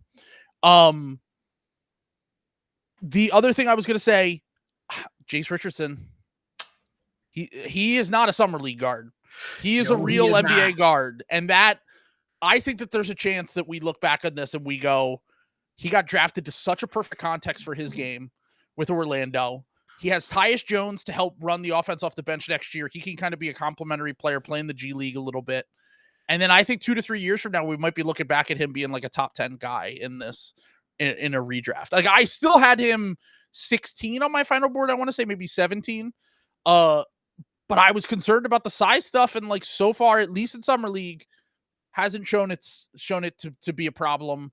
And to me, he's just very clearly an NBA player. Yeah. He was my guy through the whole, I let myself get cowed by groupthink a little bit as we went along in the process, and moved him down. But he's always been my guy. I really thought the Celtics had a chance to draft him. I was devastated. Magic got him. It is a perfect context for him, though, I will say. So. Yeah. No, I mean, he's just a good player. He gets to go to a team that's desperate for secondary creation, that's desperate for guard play. Yeah. They took 3 really good swings. I mean, Tyus less so than Bane and Jace, but I love their offseason. I love what they did. By the way, I'm going to read you Kyle Filipowski's stats real quick. He's averaging, in Vegas, he's averaging 29 points, 7.7 rebounds, 2.3 assists with an even assist to turnover ratio. And he has a 63.7 true shooting between the 2 summer leagues. He's been awesome, dude. Yeah, he's GOAT. It's going to feel like a fucking shotgun to the chest every time I have to see him play, knowing we were so close. Goddamn. Thoughts on CMB? Well, you guys actually passed on him, so that's tough. Whereas Jace, it's like, what can you do? The Magic took him before you. Like with Filipowski, that's tougher just because you actually passed on him. But thoughts on CMB? Kind of similar to Malawatch, not a great context for him, but he made his impact known in the 2 games that I watched of him. Like, his defense is going to be fucking awesome. We all knew that. And then he at least is someone who's going to crash the glass, and he's not going to be the shot creation and the creation in general still is probably going to take some time for him. But I really believe that he is like an NBA player, like NBA body, NBA athleticism, super smart player.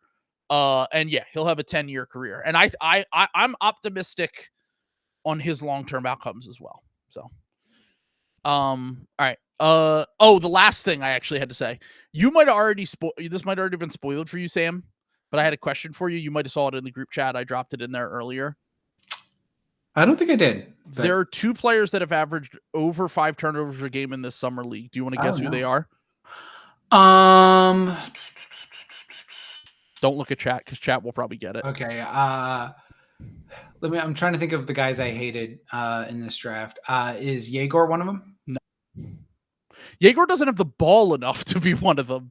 They don't trust. They just have him being like a spot up shooter and secondary guy. Is it Trayor? It is not Trayor. It's none of the Nets guys. Okay. Let's say one of the picks was controversial, but for a different reason. Okay. Is Khan one of them? No.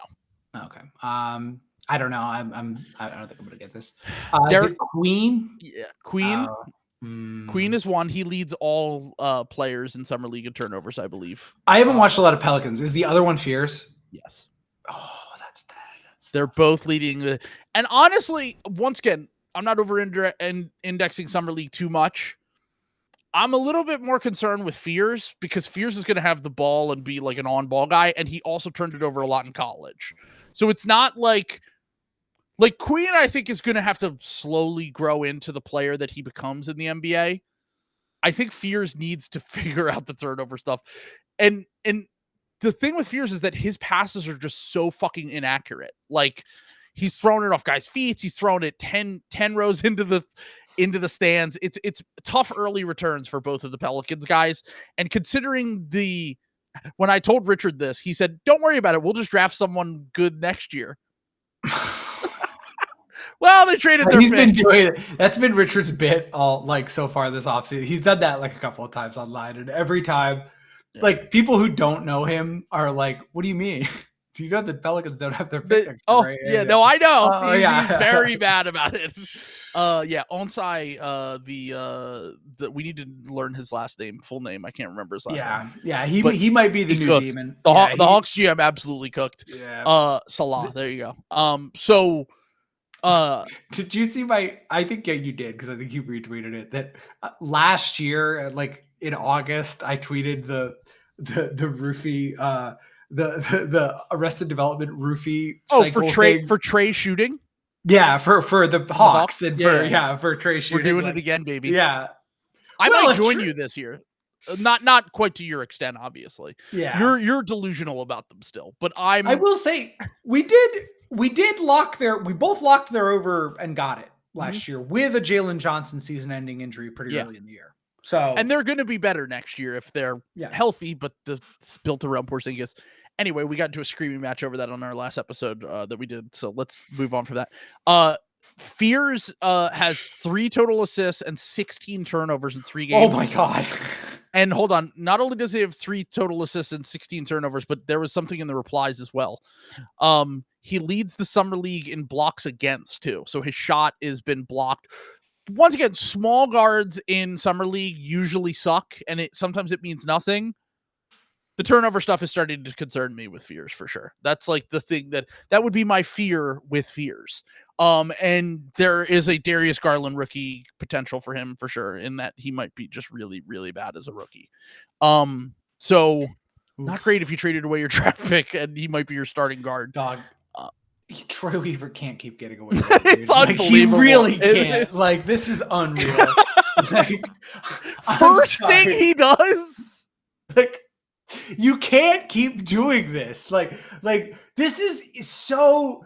Joe Dumars is a fucking psychopath, dude. That is like real pervert. He's like Joffrey Baratheon. He just hired Roose Bolton and like put him in charge of fucking Winterfell. Like it's truly unreal. Not Roose Bolton, the bastard. Ramsay Bolton. Sorry, I don't know any of these references, so you could just cook. Okay, well, the nerds would have got mad at me for. They will understand it. Yeah. So real quick, Paul George got injured. I do have to talk about it. I'm not surprised. I mean, I expected Paul George to continue to have injuries, especially to his lower body. I don't really think this changes much for the Sixers, but they are now. Look, they've always been weird and quiet about injuries. I'll say this much. They're like, oh, he just got a surgery and we expect him to, be reevaluated around training camp, but we're going to take it slow with him. And I'm like, it's July. Like, training camp doesn't start for over 2 months at this point. Like, once again, I've already kind of accepted that Joel Embiid and Paul George are probably just not going to be available all that much, and that the Sixers, if they're going to be competitive next year, are going to need to get a ton out of the young guys they signed. But they don't have forwards or bigs on this roster that are capable starters, and you're already starting off on the wrong foot with Paul George. There's nothing really else to say.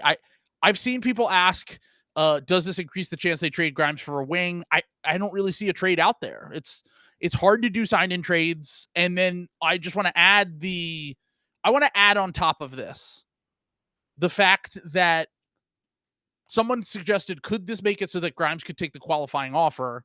Because then he might have another chance to ball out next year and then really get paid. Grimes has only made $11 million in his career. And he's offered, probably right now is probably being offered 80. If he turns that down and then he gets injured this year, that could be a Dennis Schroeder, Nerlens Noel level bag fumble. And I would be shocked if he did it and his agent let him do that. But Grimes has been not really that kind of guy in terms of caring about what other people think. We've talked about the fact that he's forced his way to different teams and all of that. And, he's always wanted to get paid, and maybe that's his prerogative. But the Paul George news doesn't really change anything that I feel about the Sixers. I was kind of already banking on both of those guys being relatively unavailable and everyone else having to figure it out on this team.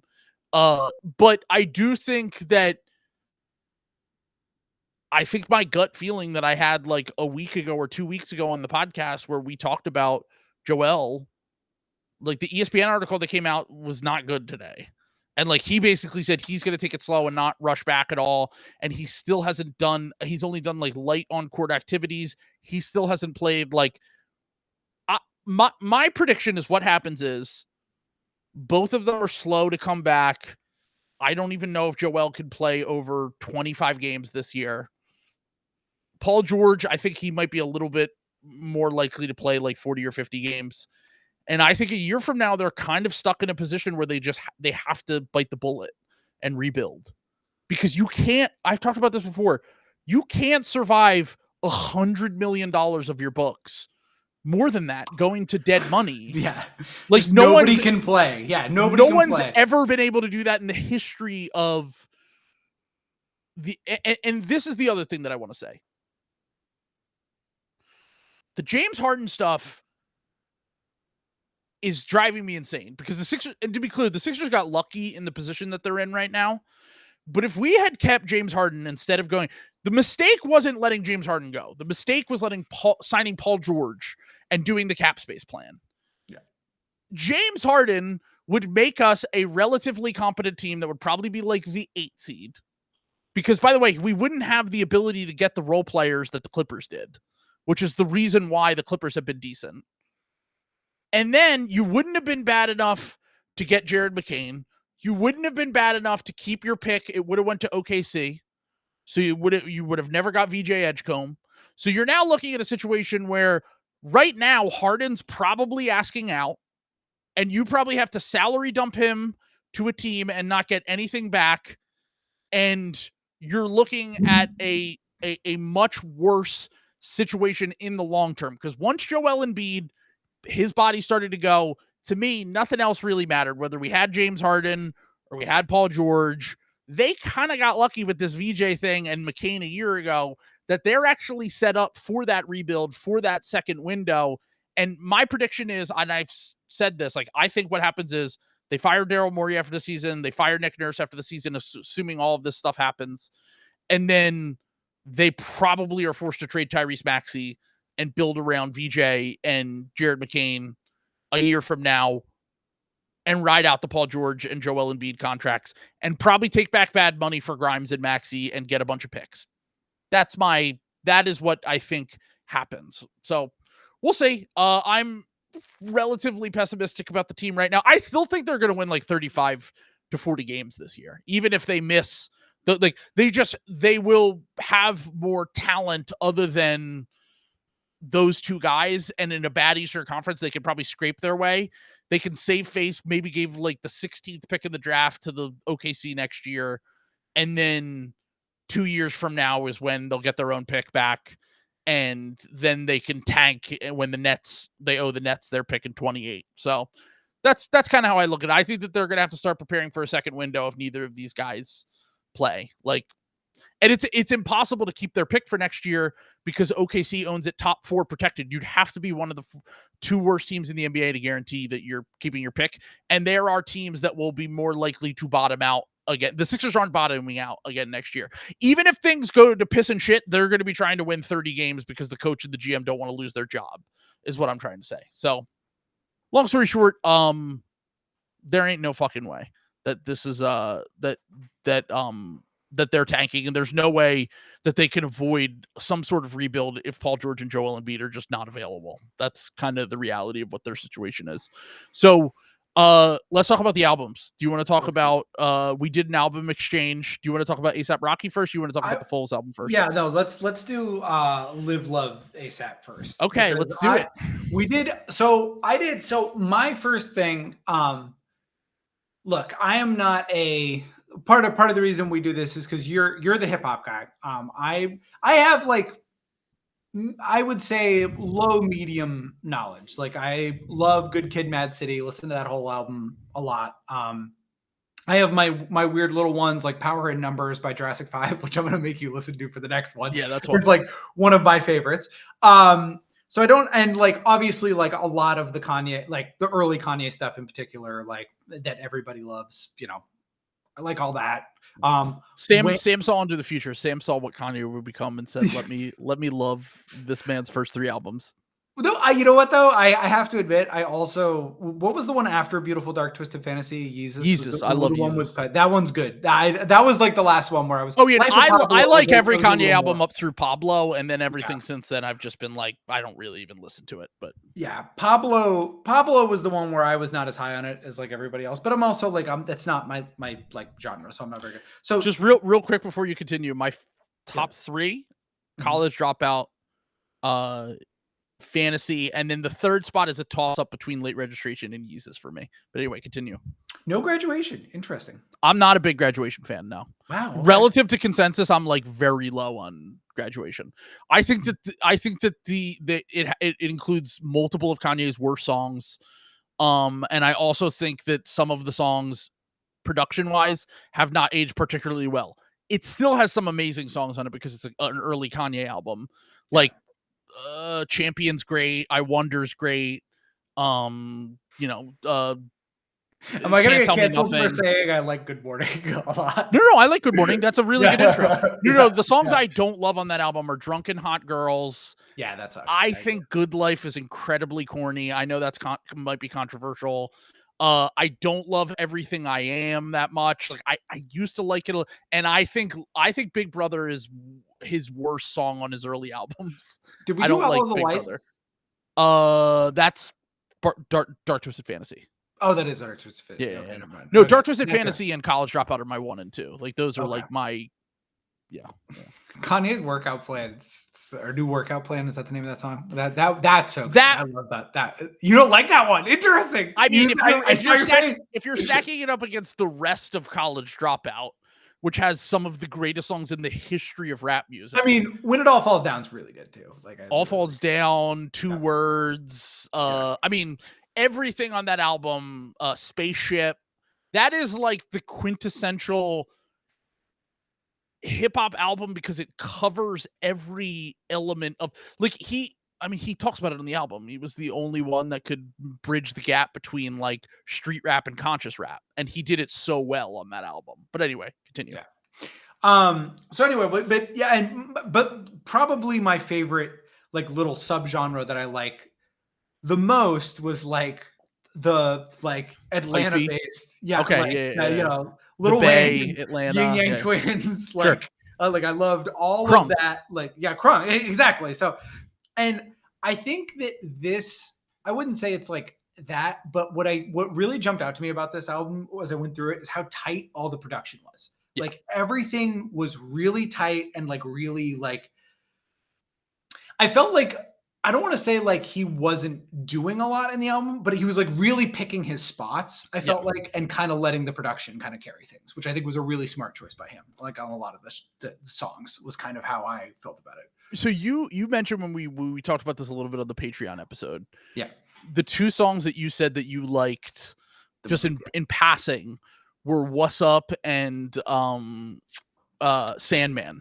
Were 2 of the songs. Peso and Sandman. Oh, Peso. Okay. Yeah. So I think Peso was Clams Casino. You like Clams Casino production a lot is what I'm trying to get at here. Yeah. Which is like cloud rap, spacey. He was very new at the time. He really only produced for Lil B really up until that point, if I remember correctly. Yeah. And ASAP was kind of bringing him into the fold on this album, but no one knew, keep in mind, no one knew who ASAP Rocky was when this album came out. This was his full debut to the point where like he didn't even have singles out really when he dropped this. Like like Peso and What's Up came out like right before the tape, and then he dropped the tape, and it like, so this is what they called like the first like post-regional rap album of the blog era, which was like basically just because he was from New York didn't mean he couldn't take from sounds from Houston and Atlanta and Memphis and all of these. It was more of a collective sound. The Bay, he was taken from everywhere, and it was kind of mixing it up in a pot and making this really like honestly like ahead of its time album in terms of mixtape album, whatever you want to call it. The kind of different production he was using combined with he was very much a style over substance guy. Like that was what you're trying to say was like style over substance for sure. Like he was always like, I'm going to pick the right beat for me.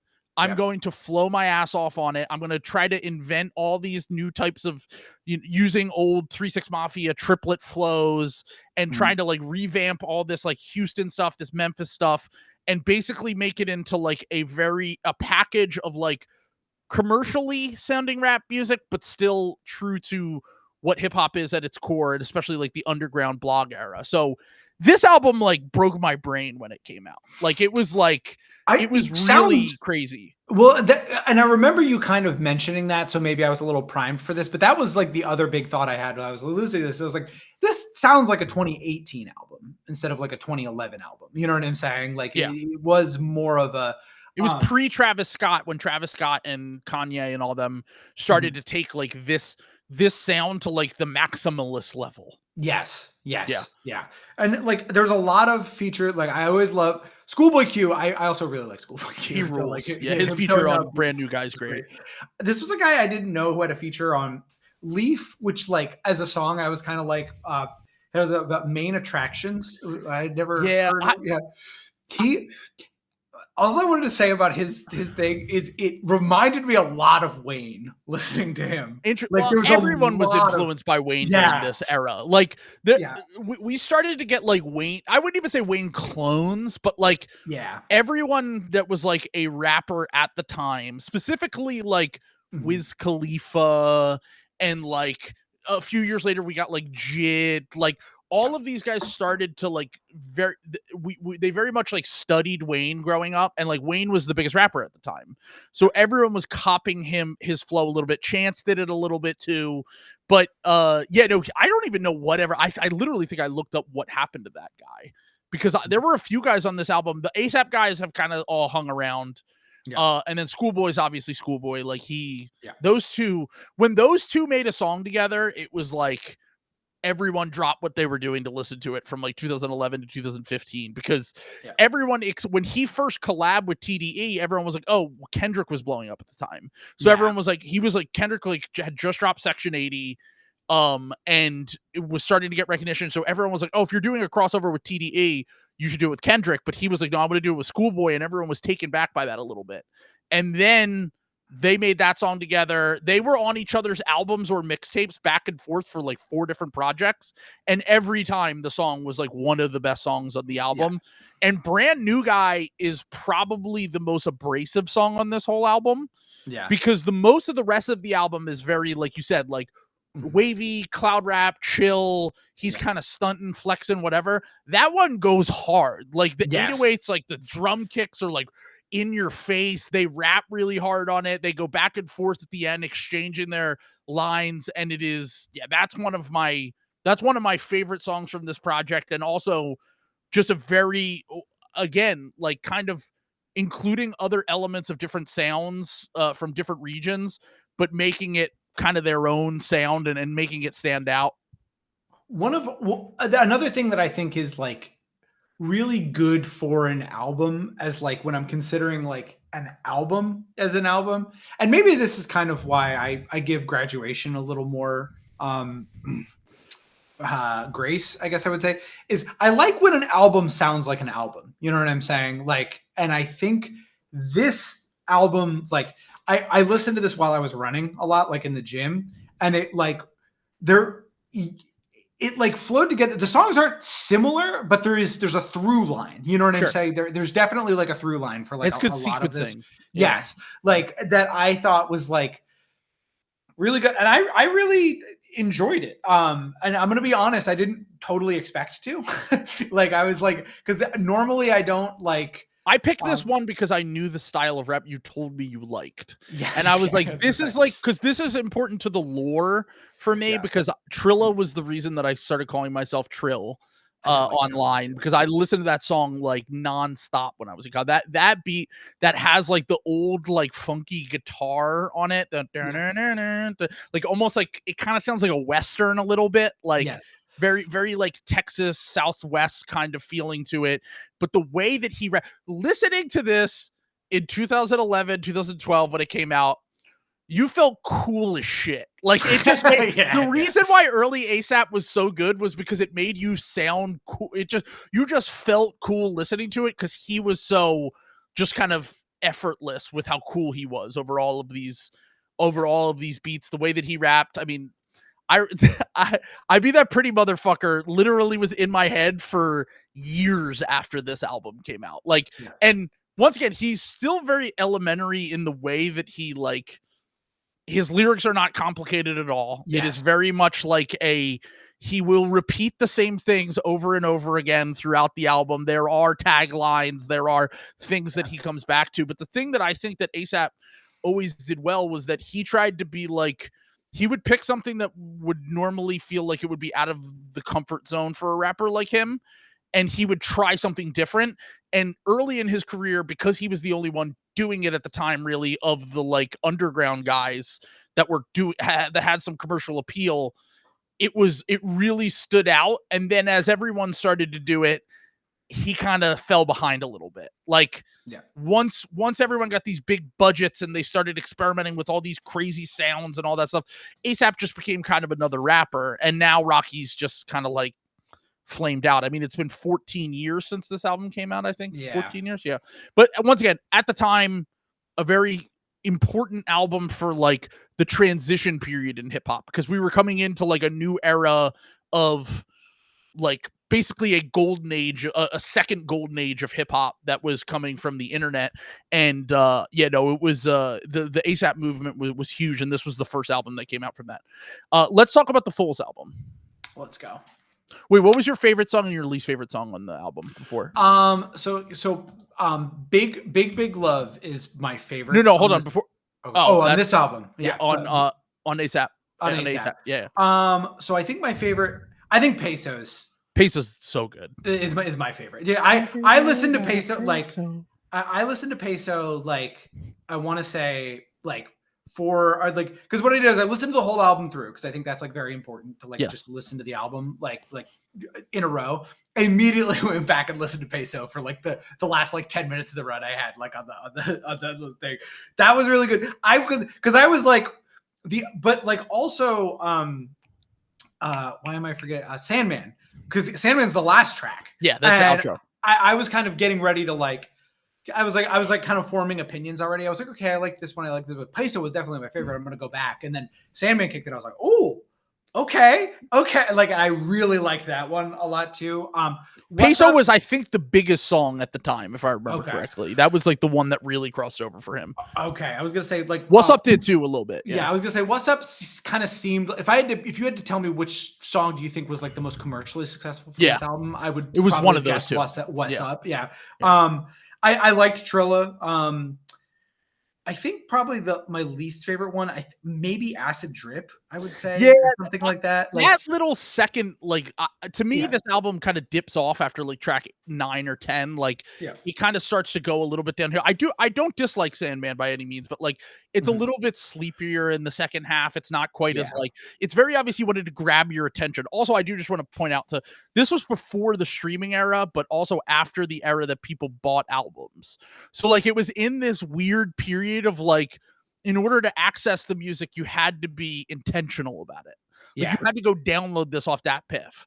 Like you could watch videos for it on YouTube, sure, but like most people were going to live mixtapes or going to DatPiff and like finding this, and it was one of the first projects where that was like that was so successful that it helped like skyrocket his career. He got like a massive deal after this, and it was a huge deal.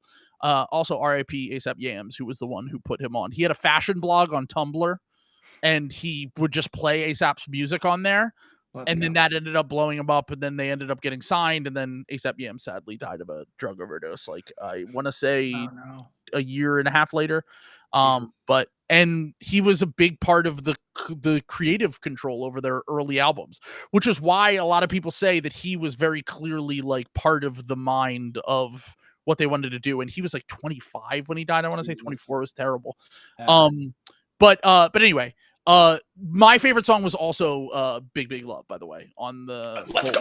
On the It's Foals so album. good. It's so good. That and Red Sox Pugie. Pugie, that's another classic. Yeah, those were my two favorite songs. I was gonna say I'll let you cook with like your thoughts. Well, I just want to know like the context of this album, I guess, because my thought coming into it was when I listened to it, I got a lot of indie rock from this era that I didn't know was influenced by this.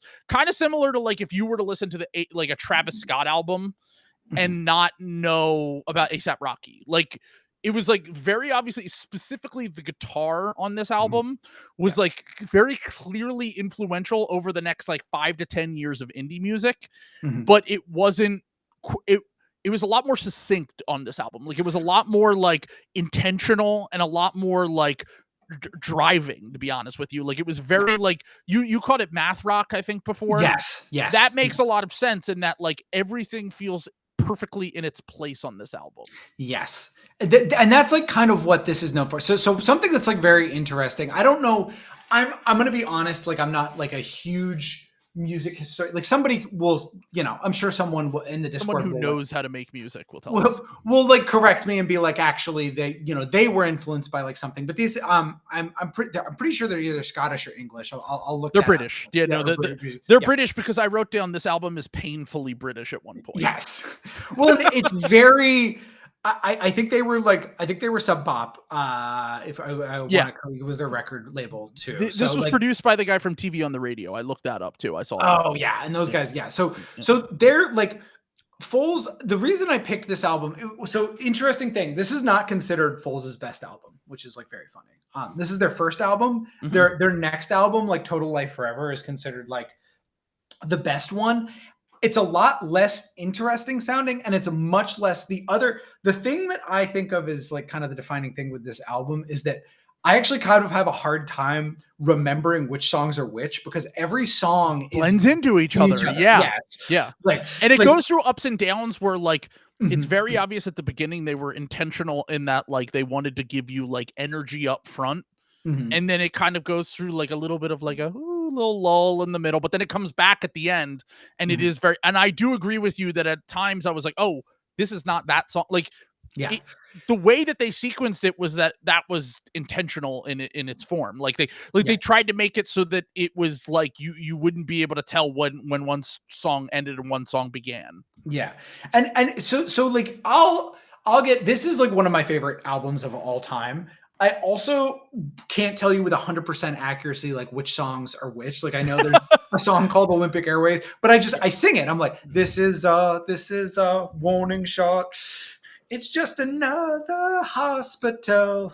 It's just another, and it's like, and it's all that like, I almost want to say jangly rock. You know what I'm saying? Was that Olympic Airways or was that Electric Bloom? No, it was Electric Bloom. That's what I'm saying. Like, I was like, because I have it written down here in all caps. It's just another hospital. Yes, Bloom.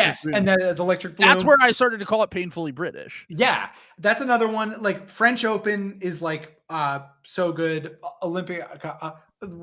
I always remember French Open because they do the French in it, like right, yeah. I was gonna say they have they have the actual. Is that song actually about the French Open? I don't know. I can't even. I'm gonna be honest. I don't even.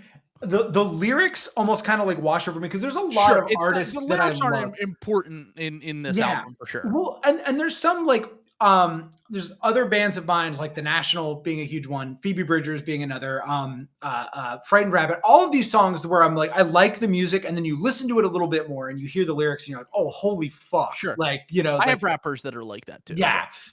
And it's like, oh my God, like the lyrics like unlock this whole other level to that. I don't really feel that way about Foals, but I picked this one because I feel like it is, it's one that I was pretty sure you wouldn't have heard before, but it's also kind of I do think it has like a little bit of like underground influence just in terms of like this math rock style did kind of get like a little bit like, I don't want to say like cribbed on or like popularized, but like it did a little like years later, like much shittier bands kind of stole this style and like applied it to like top 40 music. Absolutely. In a much worse way. like, no, I totally agree. Yeah. And these guys, like they kind of it's funny because they've kind of changed their sound like a little bit for each album. Like I love none when of them artists do that. Yeah, don't really sound like very much similar. And this is just such a distinct everything. It's also very funny that do you want to guess what the big hit single from this album was? This is very funny to me because I think it's the worst song on the album. Hold on. Yeah. All right, hold on. Yeah. Hummer? That is a bad song, but it was not the one I was thinking of. Cassius, which I really don't like. Wow. Okay. Like so I liked the guitar work on that song. I thought the distortion was really cool. Yeah. I would never guess that would have been one of the biggest songs on the album, though. Yeah. It doesn't feel like a song that could have had that sort of crossover potential. That one is like weird for them because like, again, math rock is a lot about patterns, but a lot of times there is like a smoothness to it that does kind of like road up and down. That one is just like up and down, a little bit repetitive and like banging. Definitely. What I don't like about it as much as some of the other ones where they kind of like Big Love is a slow build. Like you get that like that. Oh, I love that song. Line. Yeah. That song was, I added it to my favorite songs playlist. Oh, that is like that and Red Sox are specifically this song. And the reason why I liked both of those songs, probably more so Red Sox than Big Love, was that there's an element of electronic structure to it.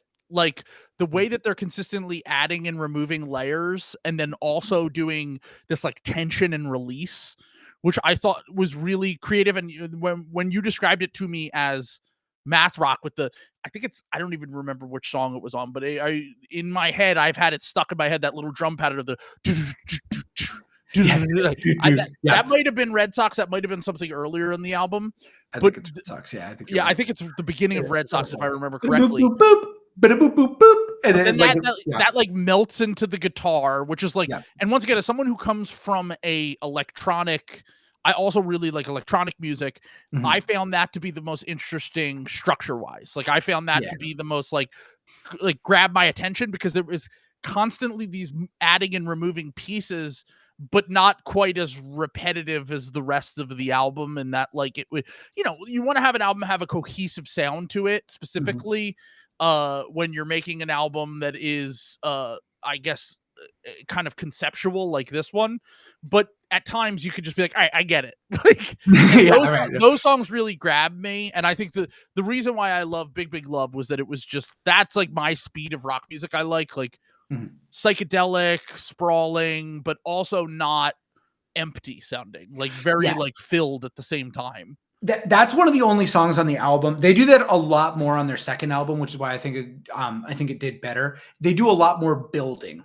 Big Love is one of the only tracks where they build a lot, like where it starts very low and they slowly work in other things and it kind of like builds to a crescendo. Like their biggest song ever, Spanish Sahara, is very much like that, which is like off the second album, and it's also like very. I love that song. The rest of the album is, I think, a little. It blows my mind that the other album is very. I was gonna say I saw that this one. I want to say it was the Pitchfork review did not give it a good review on this album. Yeah. And it's very funny because I always assume you would have given me an album that like Pitchfork loved because you were very into all those bands at the time. Right. I know that every band that you've brought up until this band kind of is like, I would say like a Pitchfork indie darling.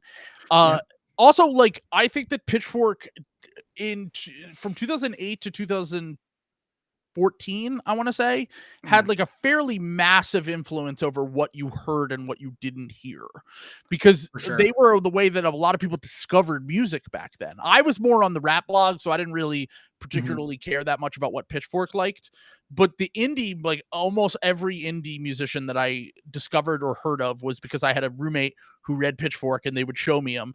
They were not on the list and I was like, how did I miss this band?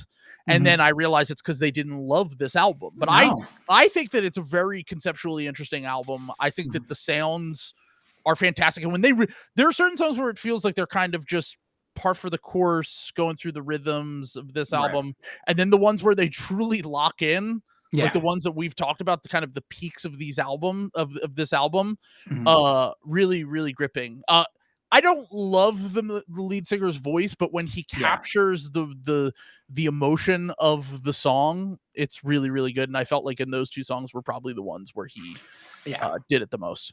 For sure. And I think that my big thing with like, I think what's interesting, because the other thing about this is I have like no musical background whatsoever. I'm a music fan who has like no musical background whatsoever. So there could be something where like, this is very simple. You know what I'm saying? If someone who's a trained musician might listen to this and be like, oh, they're just doing this. This isn't that impressive. You know what I'm saying? And I feel like sometimes Pitchfork albums come from that space.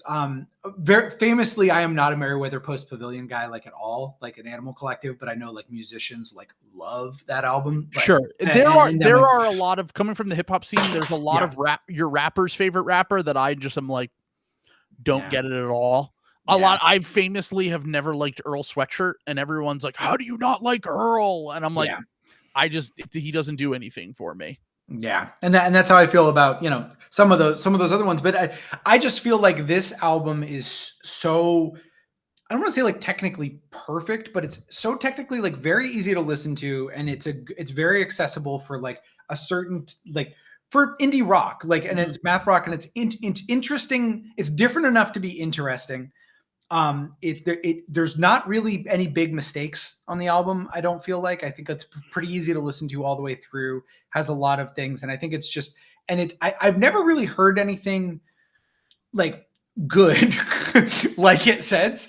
And you know, which makes me think they are good musicians, because the fact that people tried to imitate them and failed pretty horribly. Sure. So, no, that's always the sign of a good musician, is that like everyone else copies your stuff. And actually, funny enough, the complete opposite side of the spectrum of this, and someone who had a ton of commercial success, was that like Pitchfork and the online, the old school of rap hated Kid Cudi when he first came out, and like he got a lot of hate, but he also had like love from these younger rappers, and these younger rappers were like, no, this is the shit, and he influenced the hell out of them, and they eventually made better music than him. But but what I'm trying to get at here is that like, if you're influencing the next wave of musicians, then there is something to be said about that really can't be captured with, you know, a fucking review or whatever. Like there's much more importance to your sound and your music and your style.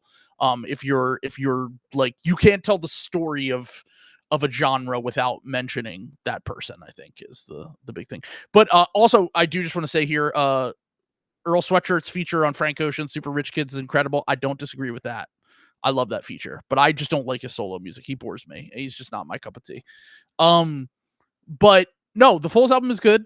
What was the album you wanted me to listen to next week? So next week I'm giving you my favorite hip hop album of all time. I'm giving you real unk music, which is Power in Numbers by Jurassic 5. All right, let's go. We're going unk mode. All right, I'm gonna get, because if we're doing, I gave you ASAP Rocky, by the way, from.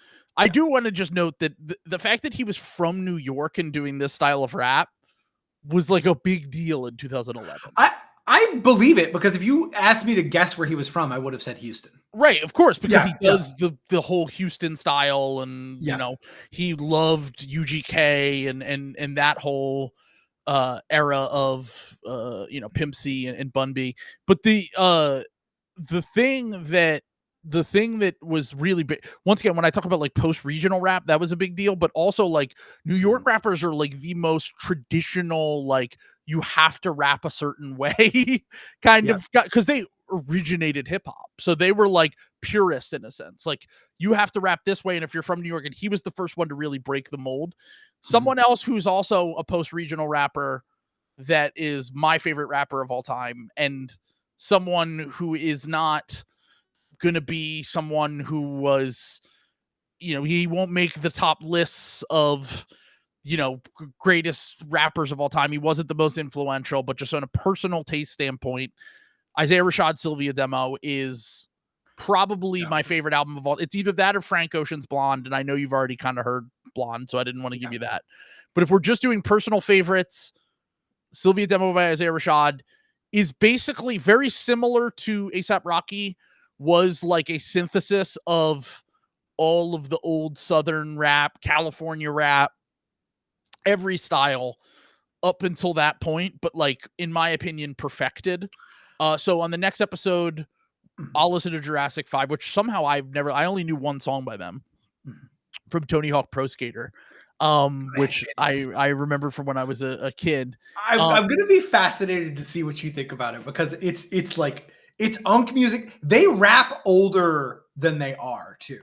Like, I could tell. I was surprised to see that album came out in 2000. Yes. Because I was like, this is very like, I want to say like 1993. Yeah, I was gonna say it's like late 80s, early 90s style of rap. And honestly, there's like a before and an after when it comes to rap, and 94 is usually the real dividing line, where it's like you started to really move away from 80s sounds, where it's like Ready to Die and Illmatic and all of those albums come out and it shifts. I mean, Wu-Tang came out the year before, if I remember correctly. And all of those kind of, you're moving away from the 80s sound. You're crafting this new 90s style, but they sound closer to like a late 80s, early 90s style of rap for sure, with better production and more contemporary sounds in general. But I'm excited to dive into that album.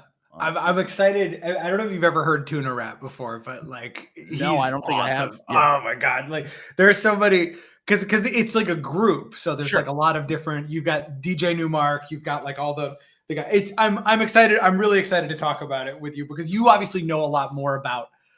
I'm going to be interested to see if you think it's kind of hokey and bullshit, or if you think it's like good. I'll have to go find one of my favorite albums that you might have never heard from when I was a kid. Like that are rock, because I know you've already listened to Foxtrot, which is like my favorite from that era, but I don't. Yeah. So I'll have to find something else. I can re-listen to, because I haven't heard it in a minute. But Raised by Wolves is so good. Yeah. The Isaiah Rashad. I don't know why I thought this. I thought that this was like a early 2000s, late 90s album, and then I opened it up and I saw SZA on there. I was like, no. She's all over that album. So funny enough, just a small amount of context. That was the year she got signed to. She didn't even release solo music when that album came out. So she was just signed to TDE. I think Control came out a few months after, which was her debut, which I also really like. But Isaiah Rashad and her, she's on like 4 songs. She's only credited on 2, I think. Yeah. But she's on like 4 or 5 songs on that. And I was dying for them to make an album together. And then they just never did. And they're not like really that close anymore. And it kind of breaks my heart, because every song those two made together was like magic, dude. Like they were just perfect together. And I'm so sad that they are not making music as much anymore. I'm really excited, because I love her. I love her. Like, she's great. Yeah. She does I don't want to spoil anything, but there are very many moments on that album where they harmonize together, and I get chills. It's amazing. But Isaiah's like low key kind of a good singer too for a rapper, so I really enjoy that. But let me know what you think. I'm going to listen to Jurassic 5. I told you the thing that I noticed when I saw the track list preview was that there was a Big Daddy Kane feature on there. And Big Daddy Kane was an 80s rapper. Like he was kind of like he was one of the first rap like stars, quote unquote. Like he was like a pimp. Like he was cool as shit in the late 80s. Sorry, go ahead. No, but what I was going to say was he has one of my favorite verses of the 90s. If anyone's never listened to Big L with him, Platinum Plus, they had a song. I want to say it was in like 96 or 97, just before Big L died. And it is one of the greatest verses I've ever heard. And he's probably the 80s rapper that I respect the most, because he was still rapping with all these guys years later and killing them on their own songs, like, which was kind of unheard of, because the 80s rappers had all faded out of popularity, obscurity, or they didn't mess with the new rappers or whatever. And he was the one that kind of had that lasting power and would just occasionally hop on a song and absolutely crush it. So the song you're referencing is Day at the Races, and that's like the number one song I want you to hear, because it is like I don't, it's like Well, I don't even want to ruin it. I'll just say, but I think Percy P is on it too, which is also very. We'll talk about it on the Patreon episode. We'll talk about whatever else happens. I also want to come up with a concept for the next episode. I have a few ideas that I'll run by you. Yeah. And then we'll be back. We'll record that on Saturday. And then that will go up on the Patreon. And then if there's anything crazy, I'll hop back on. But I think we're kind of past the end of the slop. I think this is. Yeah. We're in the off season now, folks. It's like the full off season. We could bring up. Do we want to do the millennial quiz? That was something we had chambered. Oh, that's another one we have it in the chamber. Yeah. Yeah, we could do the millennial quiz. I have it. I actually have a basketball related thing that I want to do. Okay. But we'll talk over some ideas in the next few days. We haven't ranked the front offices in a while. That's the thing that we did a few years ago. There are certain things that we need to revisit too, I think. But I'll throw some ideas at you. We'll come up with them for the next one, and then we'll go from there. We still hit over 2 hours. It doesn't matter that it's fucking July. We're gonna keep hitting it, folks. Sign up for the Patreon. We're gonna have so much fantastic content all off season. Yeah. Weigh in on the Discord. Let us know what you think about the album reviews. If Trill and I were both very positive about our recommendations. If you think either of those suck shit, let us know. Yeah, please. Yeah. Thank you. Yeah. Yes. All right. Peace.